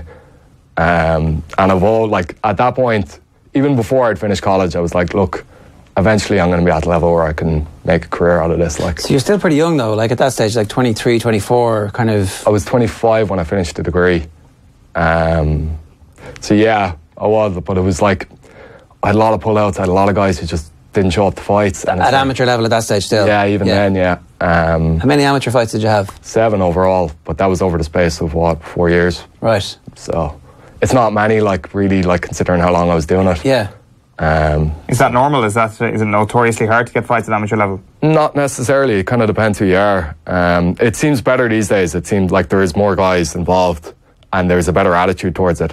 When I was fighting amateur, it was the biggest deal in your life, as in that amateur fight meant everything to you. Like, you know, if you lost this thing, you were gutted for 6 months, like, and there was guys who lived and died on these results. But these days they seem to have a much more healthy attitude towards it, where they'll fight, 5-6 times a year, and it's win or learn. Exactly, yeah. And it's a better attitude overall. It really totally, is. Yeah, because everybody's going to lose at some point. Really. And yeah, you're going to get your experience. And the idea of amateur is to get your experience at the end of the day. So yeah, it's a much healthier attitude towards it now. What kind of a fighter are you at that point? Like, who do you model yourself on? What are your skill sets? Are you like? I'd played rugby, so I was a half-decent wrestler, and I was just a pretty strong guy. So a lot of the time, I was just out kind of matched. Like, I was out wrestling guys and out powering them and just grinding on guys a lot. Like, we had a coach come in from the States, Jake Hecht, who taught us, like, legitimate wrestling skills. Like, we were learning proper wrestling and American NCAA wrestling, that kind of stuff. And even like cage wrestling. He got into the UFC after he came to Cork. So we had the first first Irish-based guy in the UFC was Jake, and he kind of put us technically a step ahead of most of the Irish teams at that point in time. Like, so I'm just trying to work out what life is like for 26, 27-year-old who's kind of getting to the point where you want to turn professional, and you've decided that, I have my degree. I'd have, like, at some point I'll be able to go back and be a quantity surveyor if I don't make 100 million quid from MMA. Like, so you've ticked all the boxes. Like, at that point, is there a freedom then to go? I'd saved a little bit of money at that stage because it was always the end goal. Like, it was always what I wanted to do. Did anybody try and stop you and say, what the hell are you doing? Not in those words, but, people are going to go, like, look, what, like, is this the best career choice long term? Like, and you you listen to those people to a degree, but then I've kind of always backed myself in those situations. And look, I'm beaten, I've been challenged by guys who've made a career in this sport and are making a very healthy living out of it. And I feel like I'm far more skilled than a lot of guys who can make a very good living out of this sport. So I've always said, why can't I? Yeah. That's the answer to those questions from your perspective. It's you need a career path here. At some point you want to settle down, you might want a house. And, if you're... I don't know, I just don't see I didn't enjoy being a surveyor at all. I didn't like that lifestyle. It repulsed me in loads of ways. And I've always just felt like I can make this a new lifestyle, and at some point I'm going to be able to get to the point where I kind of have enough of, enough money to basically be able to go, no, look, I'm going to do what I choose to do with my life. And that's the point I'm working to get to, like the point where I don't have to do anything I don't really want to, like. Yeah.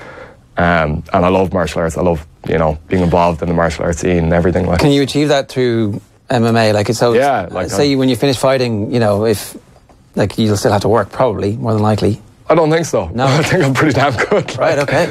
And look, there is no set career path in this. Like, as in the potential. There's no exit plan either then, though. Like, you don't see yourself opening gyms or like doing... Yeah, like I could in future, and that's something I think I'd really like to do eventually. But right now I'm at that kind of prize fighting stage where that's not my mentality. I'm not thinking of like, I want to bring up the next generation. I'm thinking I am this generation. I want to make the most out of this point in time. Yeah. I have another 6-7 years of going hard at it, like, and within that I feel like I can do extremely well out of the sport, so... It seems that you're not trying to prove people wrong, that there wasn't too many people saying you shouldn't pursue this. You're actually trying to look at the people who have made it and who you feel you're better than, which is kind of a positive outlook, I dare say, on this whole thing. Because ultimately, if you're looking to prove people wrong, your emotions are going to get the better of you. You're going to follow a path for no particular reason. Whereas this seems like an outlining of a load of very, very positive reasons to pursue this thing. Yeah, pretty much. It was a kind of... like, nobody said, don't do this, you're an idiot, or, nobody stopped me as such. But, like, people definitely leaned on me and said, look, is it the smartest thing you can do? And I've always felt like, yeah, of course it is. It definitely is, like, There are times where I kind of see why people are so concerned in other ways, but, I've made a damn good go of it so far, I feel like, The concerns will be more to do with health reasons rather than you not making it. Would that be right? Yeah, that's it. So, like, look, there's no question over having a good career, like, making it as a fighter as such. But it's more how are you afterwards and, the long-term effect of that. And is it going to be something where you're not who you could have been when you were 55, 60, like... Yeah, let's talk a little bit about that. Because I saw you watching the clip of the elbows. Yeah, you were coming in, I was like, caught rapping. But so we may as well show everybody what we're talking about. So this is in South Africa, right? Yeah. It's EFC, is that what it's called? Yeah, the Extreme Fighting Championship. Extreme Fighting Championship. So have a look at this. This is a controversial end to your... it's up there on the big screen for us. Talk us through, that's you on the bottom receiving these illegal... Yeah, like literally, yeah. Well, there's maybe one that kind of clips the ear, which is technically legal, but yeah, they're all like, it's pretty much a textbook. This is what you can't do. It's the worst rule break. Like, it's a silly rule, but there's 12-6 elbows. They're illegal as well. So if you're elbowing directly down, that's illegal. So it's an illegal elbow to an illegal area. So you can't elbow straight down? Yeah, technically, like if you have... It's supposed to be kind of sideways or at an angle? Yeah, it's supposed to have an angle on it. Now, it's a silly rule, but it is a rule still. Like, they haven't got rid of that. Yeah. So anything to the back of the head as well is completely, like, that's highly illegal. If it happens once, you're supposed to get disqualified straight away, or is it like you probably get a warning, but he didn't. And then he continued and continued for a long time. And then the referee grabs him and he continues to elbow afterwards as well. But look, I got it. Like, I was conscious at the end of this. I walk back to my corner. I have like this kind of strange feeling of like something really significant has just happened. Because I thought I was lifting him and that I'd like lifted him and spiked him on his own head. So I thought I might have been the one who was in trouble when I walked back over to my corner, because I come to as I'm being like sent back. And I walk over to my corner and it's like I'm straight back. I'm like, okay, what just happened there? Yeah. And they were like, just get your breath. Just, you don't worry about anything right now. You just get your breath. It's all good. And I'm looking over at him and I'm seeing him getting a good like long talking to. And I'm putting it together. And I feel a little bit like, balance isn't great right now. And a little bit of a swirl in my vision. But other than that, like, cardio-wise, I felt fine. And I was like, wait, I was dominating this. And I'd taken him down, I'd mounted him, and the fight was going my way pretty well before that. So my whole thing was to get it going again. Like I was like, he's exhausted. I could see it. He was hunched down and he was like really gasping for air. So I walked back over and I'm kind of like waving, like being like, don't give him too much time because I don't want him to like fully recover. But the referee had stopped the fight there, had he? No. So it went on for He did a timeout? Yeah. Okay. And he was warning him at the time. And it was going to restart. And we actually got put back in position to restart that fight. So it felt as if it was going to restart for about 5 or 6 minutes. Then Graham, the promoter with the EFC, called in because this was like a closed house fight, so there wasn't a full crowd at it. It was part of the reality show. And he had called it or he basically had a lot more sway in that situation than he would have had it been a normal fight. Yeah. And he cancelled it. He basically told the doctor to go in and do a balance test on me and to like rule it out. Yeah. So the doctor came in, where are you, what day is it, whatever. I was extremely I can still remember all of this perfectly, and as soon as besides the little 10-second window of getting elbowed, that whole day, everything beforehand, everything afterwards is all there. And even the next few days felt great. It's very strange. Head trauma is a real weird thing because you can't quantify it. I've seen guys get one, half-decent hit and they're in a loop, memory-wise, for an hour. Yeah. I was straight back to where I was and fully cognizant and fully aware and, afterwards there was an argument of where they landed and blah, blah. I was like, sure, there's 15 cameras here and there's a production crew. We can just look at the fucking footage. To see if he's... Yeah. I felt like I was being the most logical person in the whole situation, but... This was when you were talking about maybe disqualifying him, because ultimately this is how you're...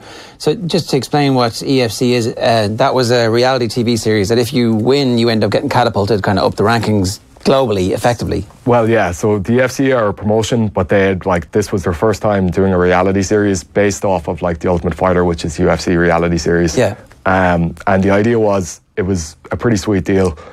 If I went down there and I won it, you get, the winner's contract, which was good money to fight the champion of their middleweight division over there, which is this guy, Dricus du Plessis, who's now he's a 3-division world champion, so he's the EFC middleweight and welterweight world champion, and he's the KSW, who'd be one of the other bigger organisations, welterweight champion. So he'd be a good scalp. If you could get your hands on him and beat him, you'd be seriously catapulted into it. So you're doing really well in the promotion and in the reality TV series when this fight happens, and you take 15 elbows, 11 directly to the back of the head, and instead of this guy being disqualified... Yeah, it was crazy how they dealt with it. I think a lot of it was financial. They basically didn't want to have to prolong the show. So for anything other than me being ruled out, because they had to say, oh, look, you're concussed and you can't fight again quickly. So they were giving me 14 days before I could fight again. Yeah. Which is arbitrary. And that would have been 14 days paying the crew. To before stay you around. can fight. Yeah, exactly. Okay. Yeah, and 14 days of keeping everyone down there, and they already had flights booked back and all this sort of thing. So the easiest option and the option they went for was to say, oh, okay, it's a no contest, so it's not a disqualification, because if they disqualified him, they couldn't let him through to the next round. Yeah. But they said no contest, and he goes through to the next round based on the fact that you can't compete again. Okay. I was pretty upset over that, obviously, and made a lot of very logical reasons as to why, made a few quite valid arguments, but sure, doesn't change the reality at the end of the day. What was their response to those arguments? Tough luck. Really? Yeah, basically. It's not interested? No, and that's how it did. If you're dealing with promoters or if you're dealing with any situation like that, it's the leverage you have on those people. And at that point in time, I have very little leverage. I have the injustice. I have this is wrong. That's great, it's wrong. That's the look. Just on the head trauma things, you said head trauma is a weird thing there. Was that unique to you, do you think? I'm not sure how many people you've spoken to about this, the fact that you remember most of what happened around that. Yeah, it does seem to be different. Anybody else I know that's ever been in any sort of a similar situation, and even I look at that footage, when I actually saw the video, I was shocked, yeah. I couldn't believe it was that bad, we both got brought to the hospital that evening because I'd elbowed him on the top of the head a couple of times with very similar elbows, so that's why I don't make the 12-6 argument. It's bollocks, to be honest. But I'd caught him with a few, and he had a couple of little cuts up the top of his head, and we were being brought in, and he was a lot more hazy about what had happened than I was. And I felt completely like, and even they brought me in, they were doing like, I did a CT scan that night, which is kind of a pointless exercise really, to be honest. But pretty much everything felt very normal and seemed very normal, and then I see it and I'm like, holy crap, that's what happened. Like, how does that make you feel, having that sort of trait with your head? Because they often say when it comes to boxing, the boxers with the best chin are almost more susceptible to having problems down the road because they don't feel it at the time and they can stand up for longer and take more hits. Yeah. Again, like, I'm in my late 20s now. I'm doing everything possible to try and ensure that I'm still me in my late 60s, but, it's an acceptable, like, I'm aware of the risk. I've been brought in, I've been shown, I've researched the risk as much as possible. Have you? So you've read the... Yeah, even like... CTE stuff and all that? Yeah. Like, it's grim reading, but like... You made yourself do it, because I'd say a lot of people decide actively that I'm not going to find out about this, I don't want to know about it. I think right now in the sport there's a culture of you have to know. If you're going to get involved in this, you should know. And even we were all brought in last year and given kind of a concussion conference. In the Royal College of Surgeons? Yeah. Which I thought was a great idea. And look, it's not everything. It's not every little detail you should have going into any deciding to have a career in this. But it's definitely a start. And it's an awareness. And it's making people more aware. And that was designed to kind of shock people. It was designed to make you feel like, whoa, God, there are going to be consequences here.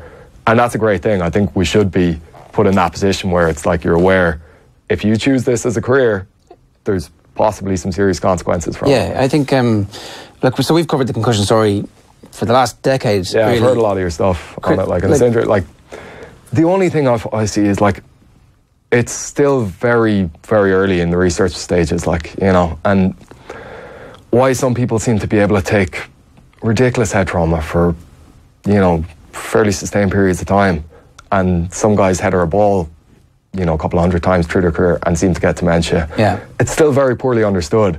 The whole thing is very poorly understood. I've witnessed boxers like who've had styles where they're getting hit in the head hundreds of times every fight. They fight 40, 50 fights and they seem okay in their 60s and 70s. It's a very strange thing, and it seems like we don't have a full understanding of it yet. Like, yeah, it's hard to tell exactly what the cause and effect and those relationships are.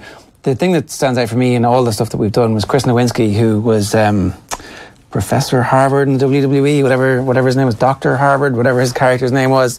He's kind of the lead advocate for concussion rights in the States, and he was saying all we need to do is get to a position where everybody understands what the risks are, and informed consent. Okay, that's not all we need to do, but once we get to informed consent, at least it's a huge part of it. Yeah, like, are you fully aware of what these risks are? If you are and you sign this up, then off you go. It's the people who have to do this, who are trying to escape from whatever their situation is. Like, it seems to me like you have a desire to fight. Yeah, exactly. Yeah, like, nobody is forcing me to do this. You could go and be miserable as a quantity surveyor and made my choice as that.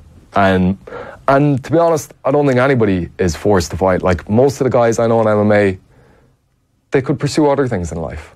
There's very, very few guys who are like, oh, this is your only option in life, especially if you're in Ireland. Maybe elsewhere in the world, it's a slightly different story. Yeah. But it's a choice. And as long as you know the risks, you're an adult. You can make your own choice on it. So what's the career path from here? Let's assume that you win in 3 weeks' time, 14th of July, in Bellator. What happens next? You keep winning, and you keep winning, and you keep winning, and people start paying more and more attention. And then all of a sudden, Will Fleury's a thing. And all of a sudden, I'm coming in here and doing a very different interview. And, it's not about like, oh, it's a hard luck story or it's head trauma. It's like, why did you decide to do this? It's a story of like, well, what's next and where's this belt going to go? And this is it. Like, it's just, I think every obstacle, like, you have to just embrace facing the next obstacle and the next obstacle and the next obstacle. So right now it's 3 weeks in Rome. Great. The opponent got changed a week ago. Doesn't matter at all. Some guy's going to show up. Some guy's going to get beat that night. Yeah. It really doesn't matter to me. Does the opponent matter in terms of like your standing within Bellator? Like, that's, So the guy I'm about to fight is 5-0 with 5 knockouts.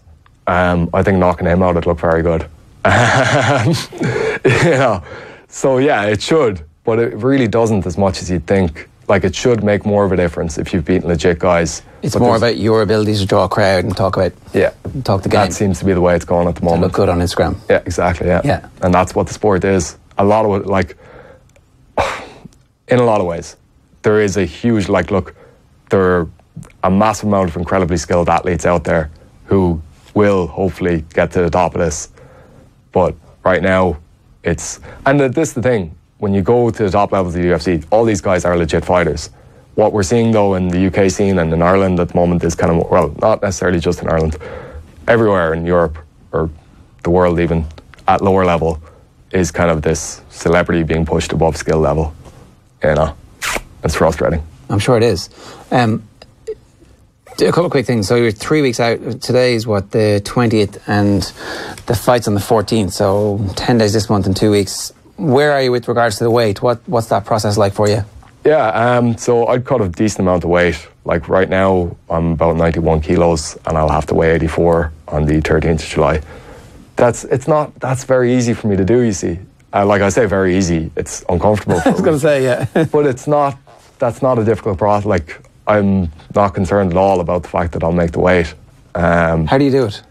Pretty much, right. So I'll kind of deprive myself of carbohydrates for the kind of 7 or 8 days before the weigh-in, get rid of all the glycogen in the muscle, because that's what holds on to a lot of the water. And I heard Joe Malloy talking to Andy Lee last week, and I was really surprised Andy Lee had never done the water loading, because it's a very useful tool to get rid of a lot of weight.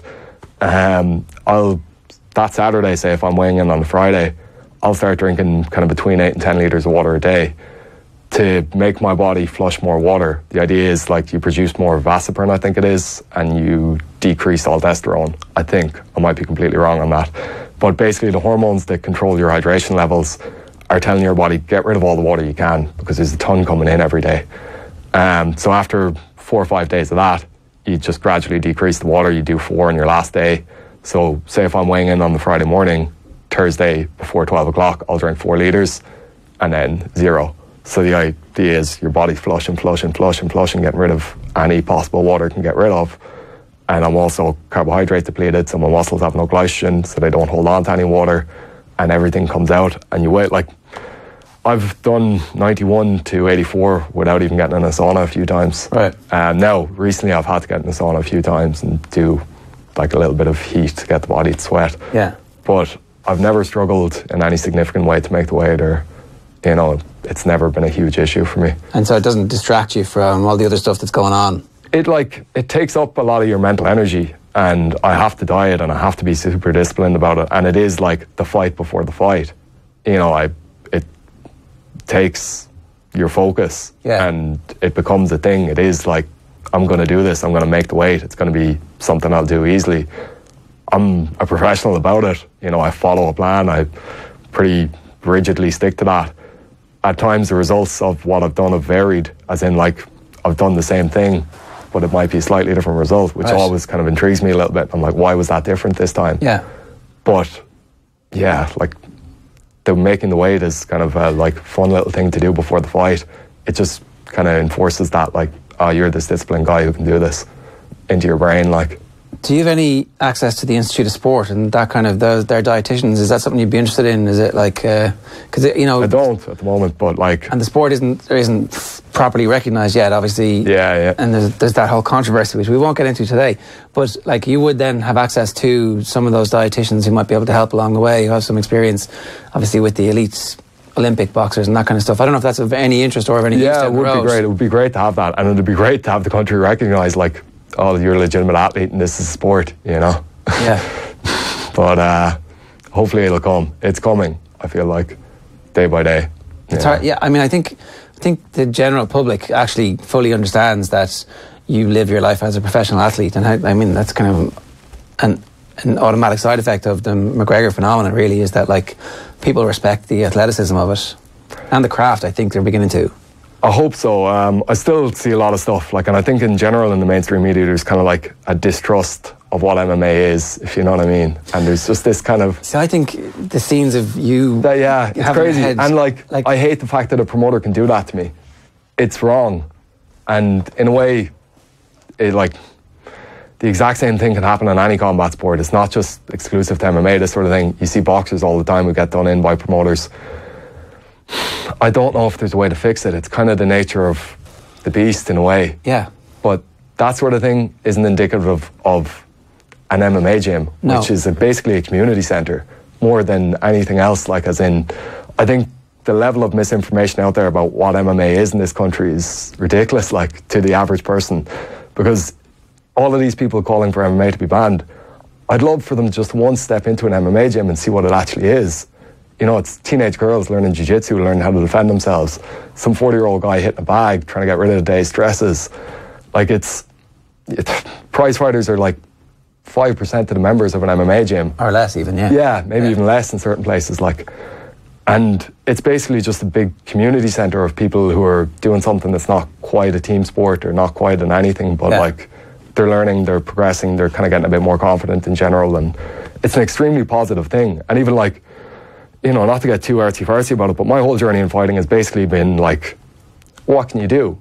You know, how resilient are you? How, you know, it's a journey of becoming a better person, or trying to be, you know, but you're painted as a thug a lot of the time, you know. And even like, I've been introduced to people as an MMA fighter, and you see their face change, and they kind of go, oh, well, is he a thug? Like, oh, you know. Tell them your quantity surveyor, and they'll be like, yeah, exactly, you're a respectable guy, you know, I can have a conversation with you. Yeah. Or a lot of the time, even if I've been talking to somebody for 20 or 30 minutes, and then I mention the fact that I'm an MMA fighter, they kind of go, but you're not a thug, you're not an idiot. Like, what do you... It's, you know, there's still that perception out there that this isn't really a cerebral sport, which it is. It's an incredibly cerebral thing. Like, as in, to understand jiu-jitsu, to train for years and years and years, and slowly develop that game, it's like becoming a chess master. And I like, there is a cognitive, like, people are somewhat aware of what that is, but there's still so much misinformation out there, you know. Yeah, so you're fighting it one fight at a time and one conversation at a time. Exactly, yeah, you know, breaking down those barriers one day at a time, I suppose. Yeah. Well, listen, Will, you've been really good with your time. Best of luck with the next couple of weeks with the weight cut, and I presume you're in the midst of sparring, or is that tapering off at the minute? Yeah, doing a little bit of all that now, so now it's a heavy phase. Like, here in Ireland, in Dublin, and then over to Rome kind of the week before, the week of the fight? I'll go on the Wednesday of the fight week, so fly out Wednesday, fight Saturday, fly back the next Wednesday. And if anybody wants to watch it here, is it on TV? Yeah, it's supposed to be. I think it's supposed to be on Spike TV, but they show it on a delayed stream, and I'm not sure if it gets on. Okay, so maybe we could look for it somewhere. Is that the... I'd imagine so, yeah. We'll find it in places. Yeah, basically. But I think they're planning on doing a TV deal that they get shown here. Okay, cool. Well, listen, best of luck, and congratulations with everything so far. Cheers, thanks, Billy. OTB AM. Thanks to Screwfix.ie, championing the trade with a choice of over 20,000 quality trade products.